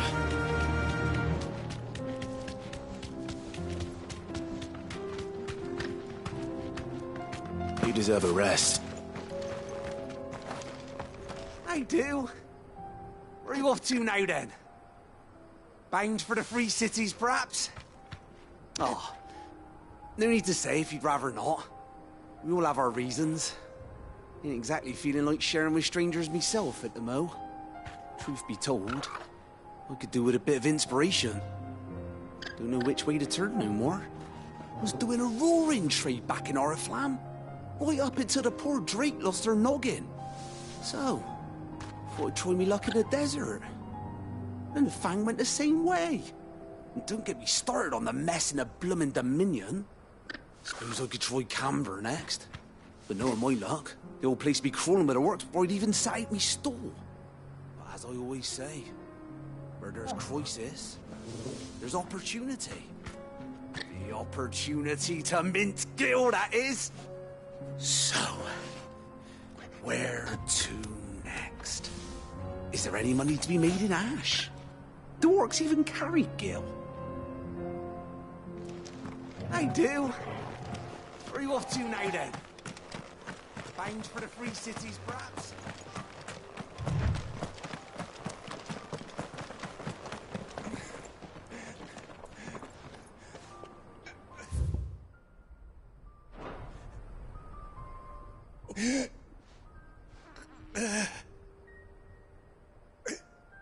You're injured. What happened here? Where are your comrades? Ether flood. Up ahead. It swallowed our camp while we slept. My own men did this. Turned every last one of them. There's a village not far from here. Tabor. The people were kind to us. It's only a matter of time before they won't stand a chance. We can't let those monsters reach the...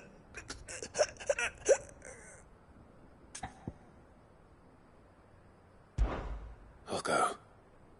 You catch your breath. Thank you. Our encampment is up ahead. Just off the track.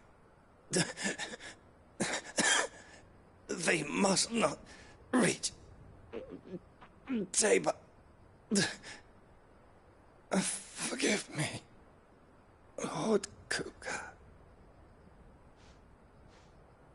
Rest well, soldier.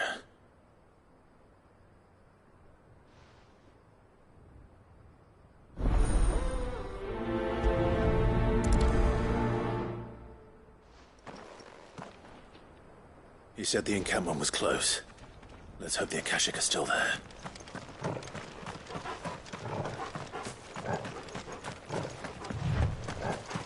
Another ether flood. They're everywhere now. We can't go round it. Then we'll just have to be careful.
Someone there!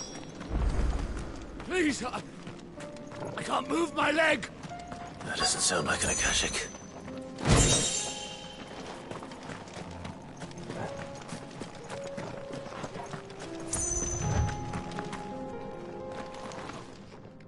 You're with the battalion?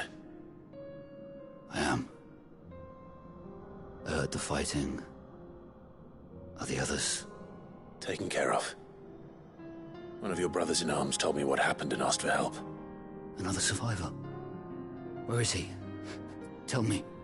His wounds were too deep.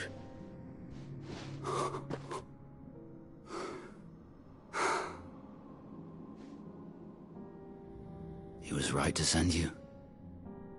Those things you slew are no longer my brothers. Tabor is safe thanks to you. Here, you've earned it.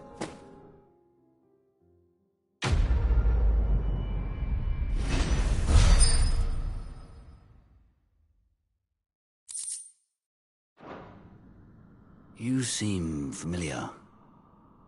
Have we met? You must have me confused with someone else. Wait. That scar. Son of a whore. You're Sid. I was there, in Cosnes, when you killed my brothers. I was there in Rosalith, when you killed my commander! My war with Hugo Kupka is over. I bear no ill will toward those who followed him. And what of my ill will? Coward! Draw your steel. Lord Kupka shall be avenged!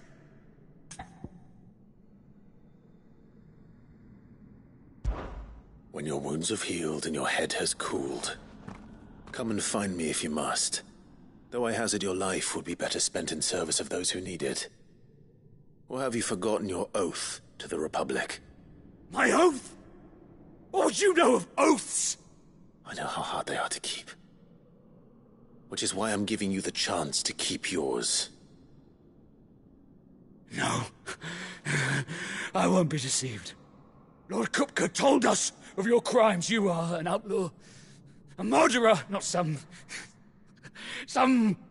man. Like you or anyone else. I am nothing like you. But if you're not gonna kill me, then go. Leave! Just know that I will find you, Sid. Someday.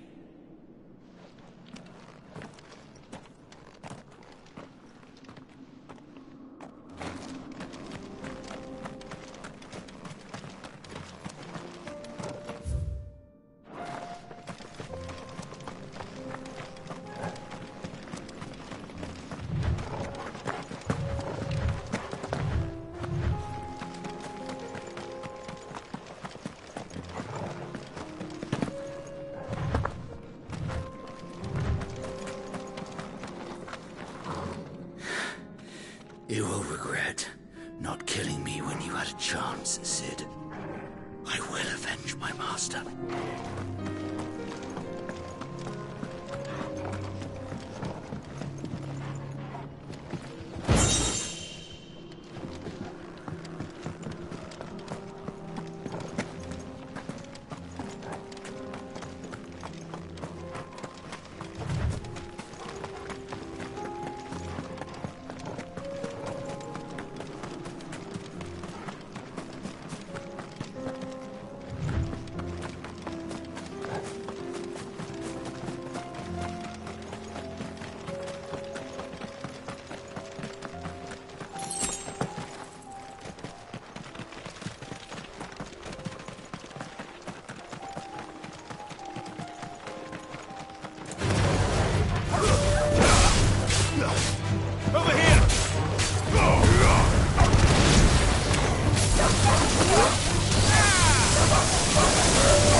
there. Have you been to Tabor before? There are a few places I haven't.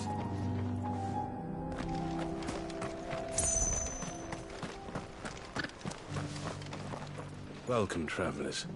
We don't get many visitors here in Tabor. Welcome, travelers. We don't get many visitors here in Tabor. Where now, Joshua? There is a residence just inside the city gates. She awaits us within.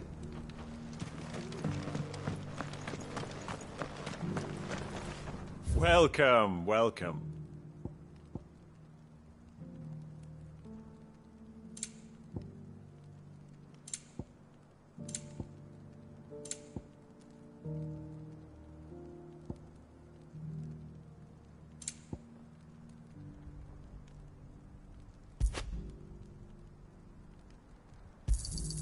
Of course. A fine choice. What brings you to our humble village, young man? If it's our artisans you're here to see, then please. But do try not to interrupt their work.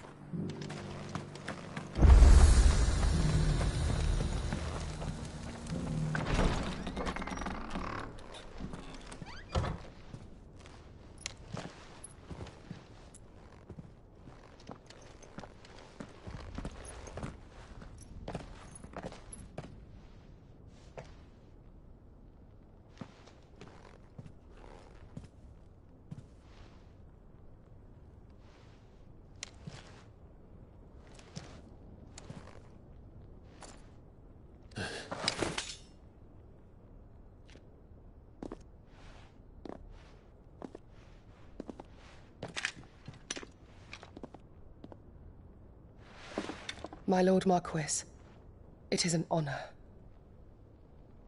I am Yote, Knight of the Undying, charged with the protection of His Grace Joshua Rosfield, Keeper of the Flame of the Phoenix. Of course. It all makes sense now. Would you care to elaborate? The Undying are loyal servants to the ducal throne. Or more specifically, to its heir. They have served our family for generations, albeit from the shadows. Since their inception, they have been tasked with the preservation and enactment of the rites of ancestral communion. After the events at Phoenix Gate, it was the Undying who delivered me to safety. And since the day I left Rosaria, Yote has been my constant companion and protector. Without her sword, I would not have survived my journey across the realm. Rise, Lady Yote.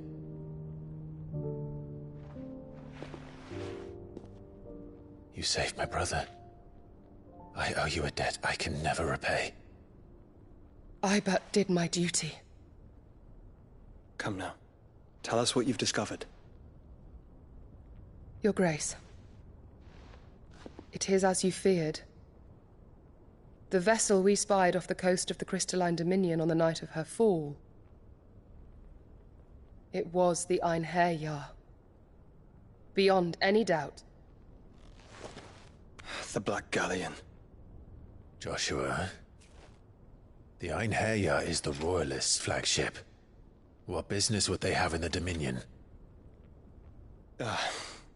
Upon learning of Waloed's involvement in recent events at Drake's Fang, I sensed the malign influence of Ultima, and bid Yote and the Undying look into the matter.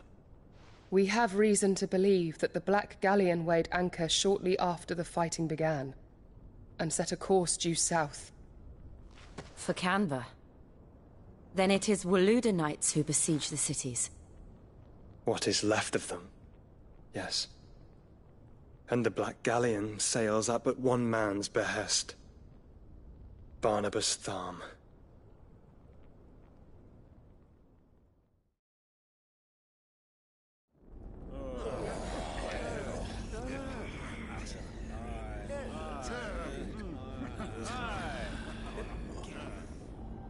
But are we truly safe here in the Agora?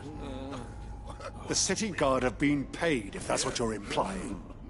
All the more reason for them to run. Well, you are free to leave, Lord Minister. Markets abandoned, warehouses aflame, blackened hulls choking every port in the capital. Canva is ruined. The realm teeters on the brink of chaos, and all you can think about is commerce! Forgive us. We were not aware Dhalmekia now subsisted on charity. How dare you!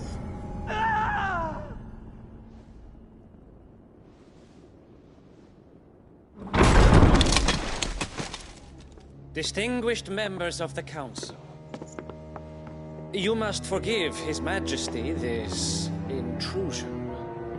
What is the meaning of this? A trifle crowded, but I fear it will have to serve, my liege.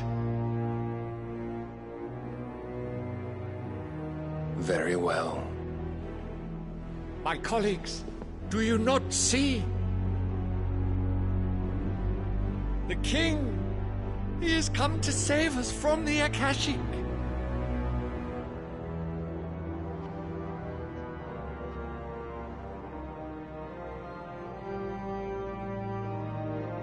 He is a gift from the heavens, divine intervention, our very salvation. And of course, if it is compensation he requires, we would be most willing to negotiate a fair price for services rendered. Fools! Your ignorance unbecomes you. Your Majesty, correct me if I'm wrong, but I would swear that the fiends washing the cobbles of Canva with the blood of her citizens wear the colors of Waloed. Ha! So you do not deny it. Guards, fetter them, and see our guests to the dungeons!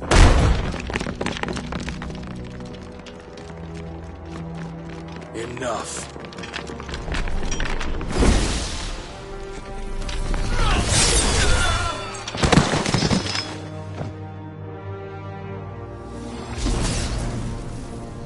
Pathetic creatures.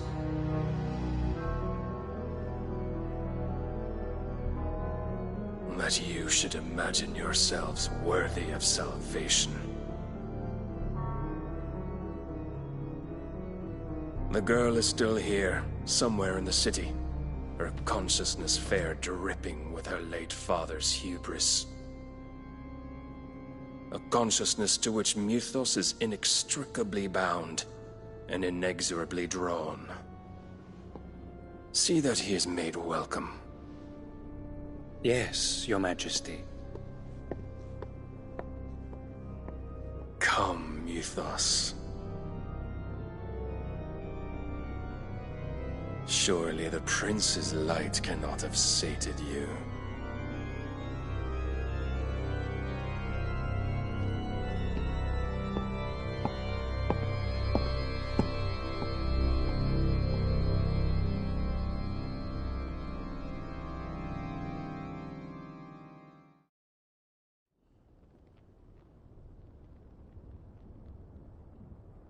So then, how long has Waloed been under Ultima's control? How long indeed? Based on what we know of Barnabas's actions, I would guess some few years, mayhap more. But to what end? What does Ultima want? The tapestry. Show them.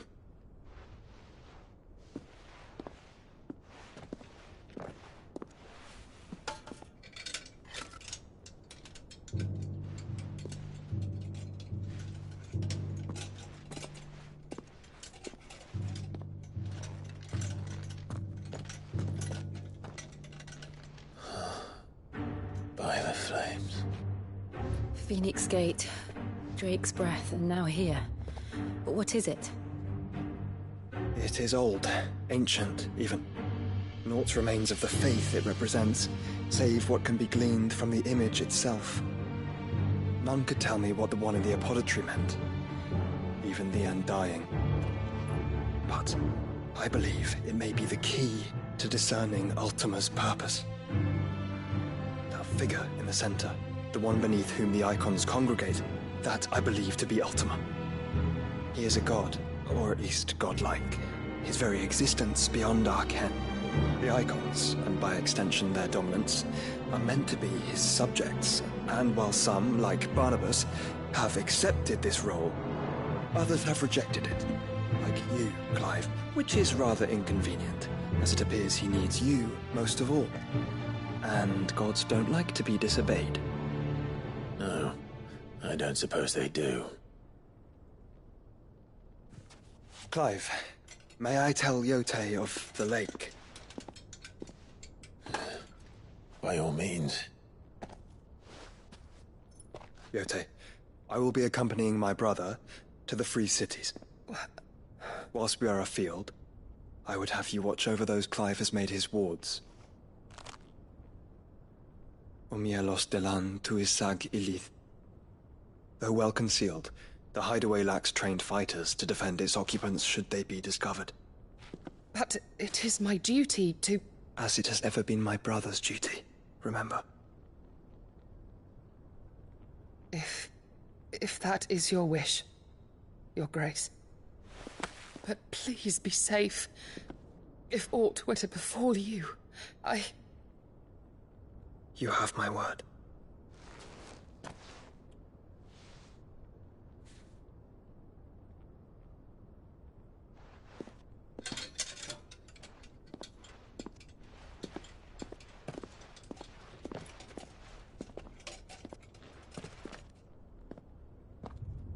Farewell, my lord, my lady. We are in your debt, Yote.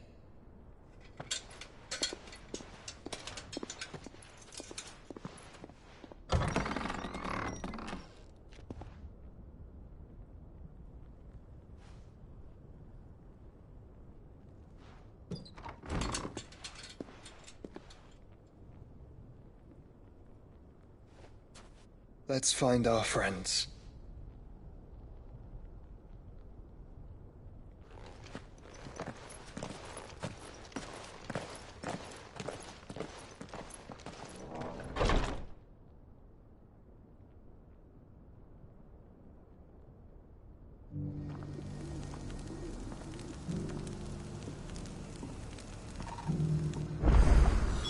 It's plain she cares for you very deeply. And I her, which is why I had to let her go.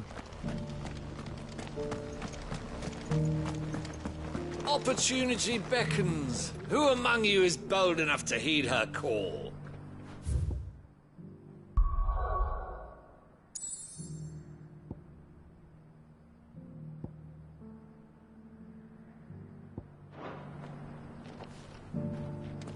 Is that blade for hire, perchance? Because I have a mind to make a killing. Figuratively, I hope. Well, yes and no. A passing caravan carried with it a rumor most fortuitous for one in my trade, that an elder Dread Evis had been sighted in the fields of Corava. Dread Evis are aggressive beasts. Compelled as they are to acts of violence, few survive to maturity, but those that do develop a hide of phenomenal value. A hide you want to sell? Eventually, yes. Though I would have it tanned first that it might be crafted into marvels the likes of which the world has never seen.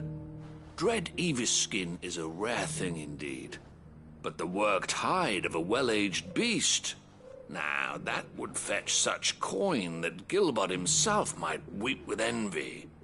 Bring me that beast's skin, and I will share with you the bounty of our combined labors.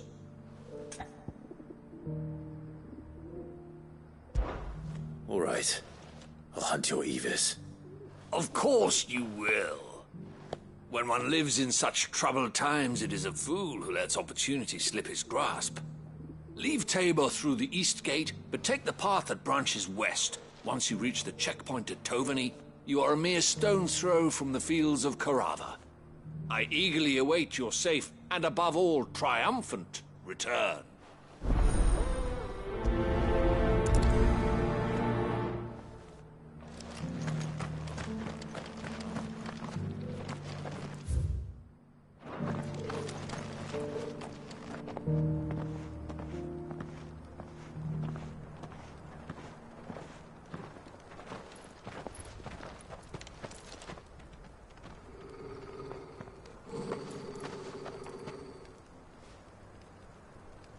Cyril. How fares the search?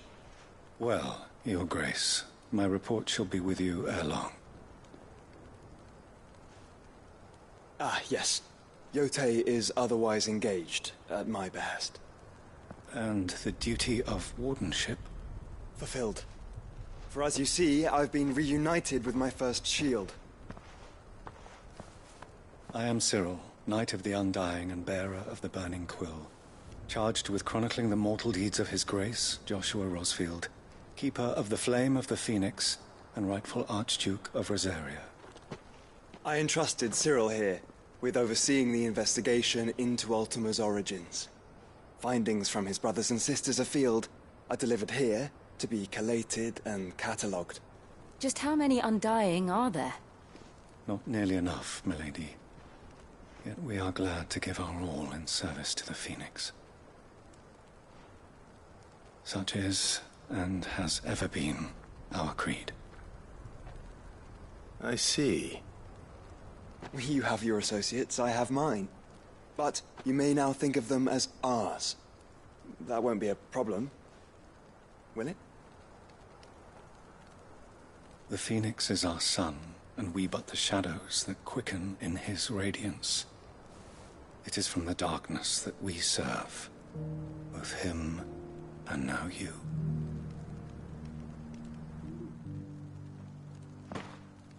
Pray accept this token.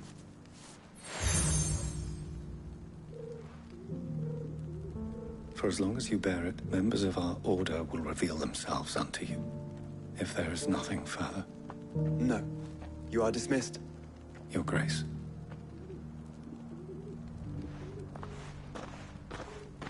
To Canva, then. We'll talk about this later. Cyril seemed very, You certainly keep strange bedfellows, Joshua.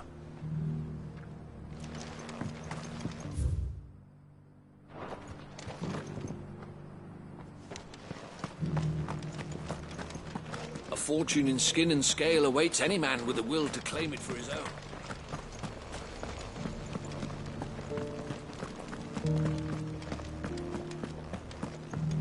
Beneath the flood, yes.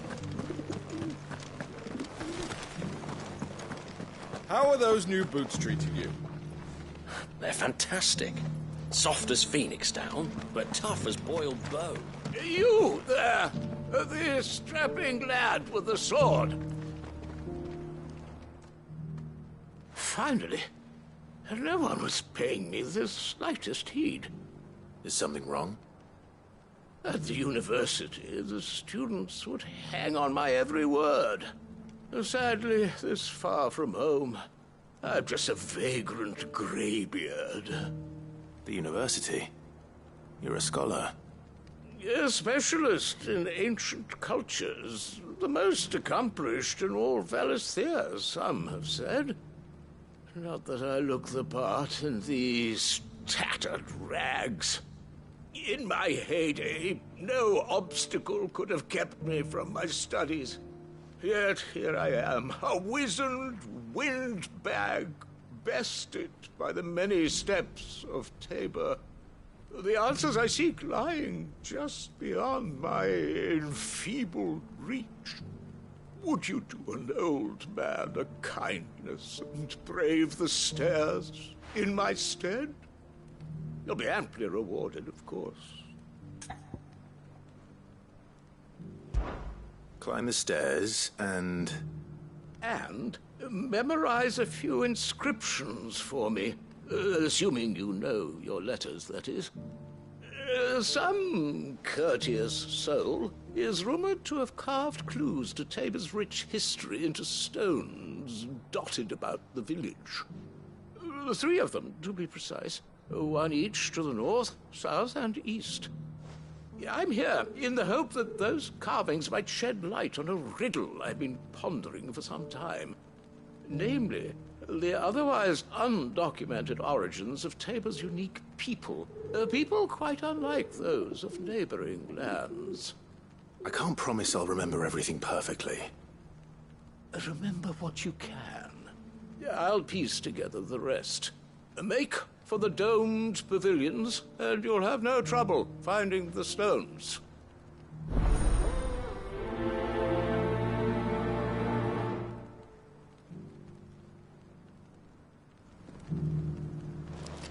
If it wasn't for those domed roofs protecting the stones from the elements, the truth of Tabor's history would have been lost centuries ago.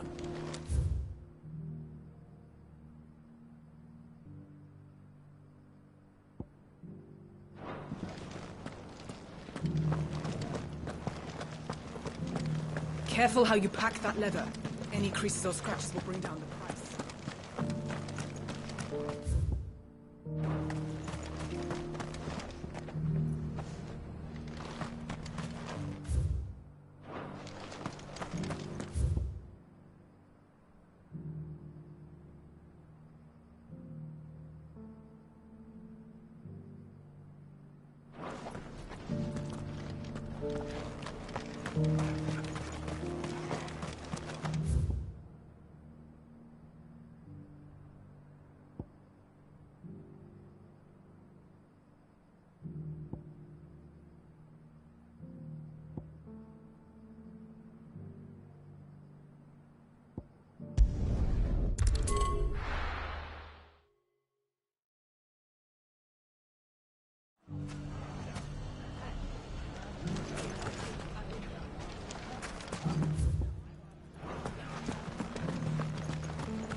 You fought very bravely.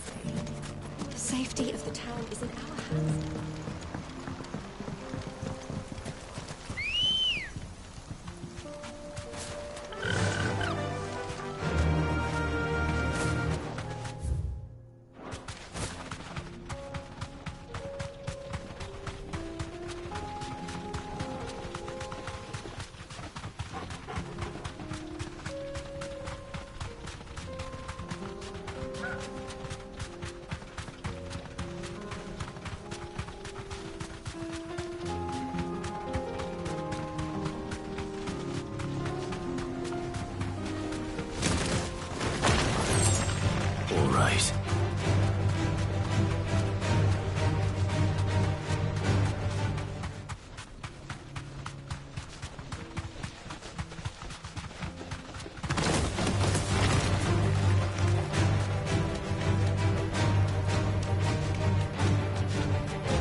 Back.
Lord Rosfield, I'm afraid I cannot stay to talk. I must leave to collect the reports of our spies in the field. Now that you wear the Phoenix down, our brothers and sisters will no doubt reveal themselves to you too. Farewell, my lord, and may the Firebird's flame burn ever in your heart. The free cities and the sea?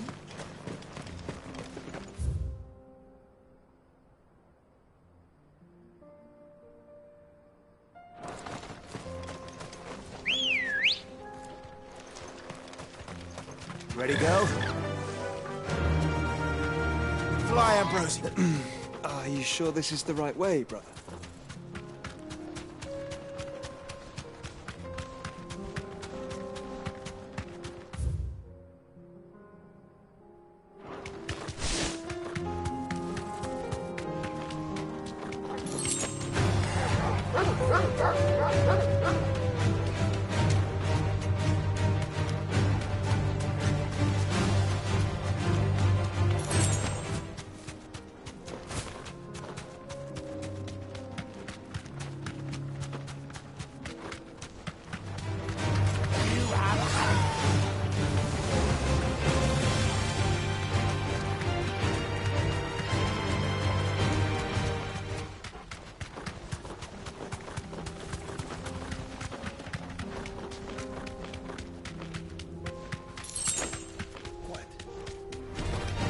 Holding back.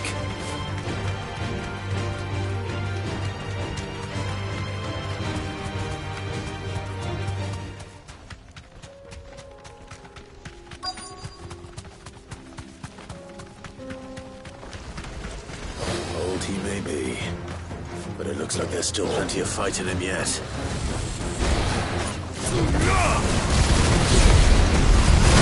This one.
The sooner it's off my hands, the better.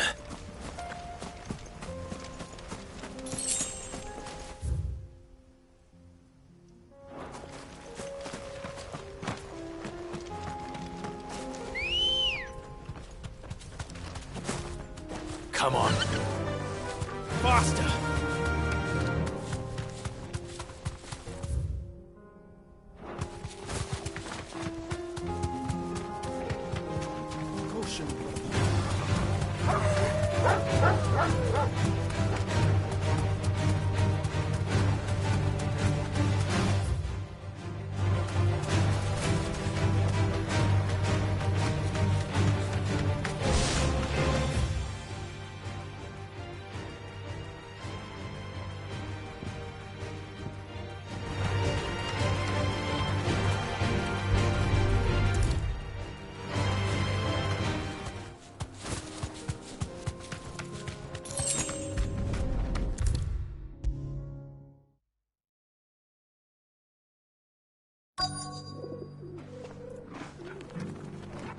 Here's your hide, as requested. I worried you might never return. Quickly, let me see it.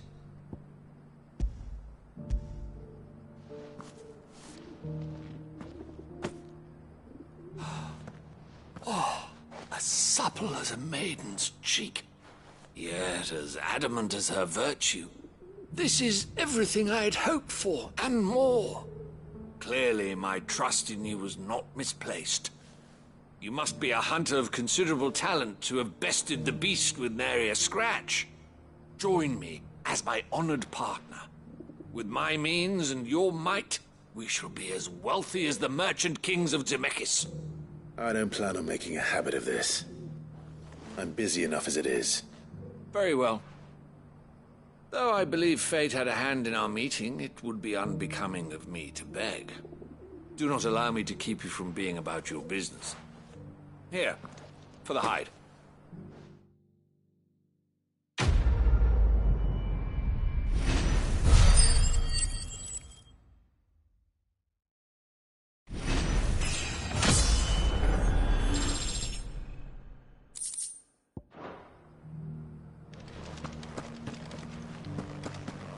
This is hide unlike any I've had the pleasure of handling. My clients will pay a fortune for the merest scrap.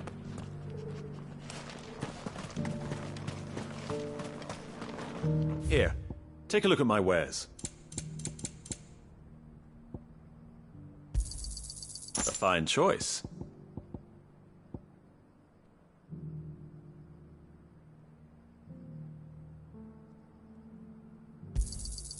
Anything else? Come again.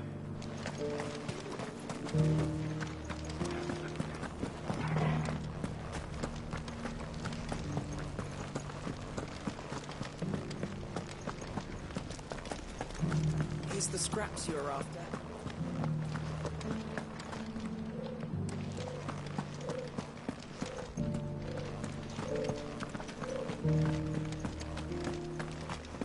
Thank you for the deal, Ed, mister. Mummy made a pot.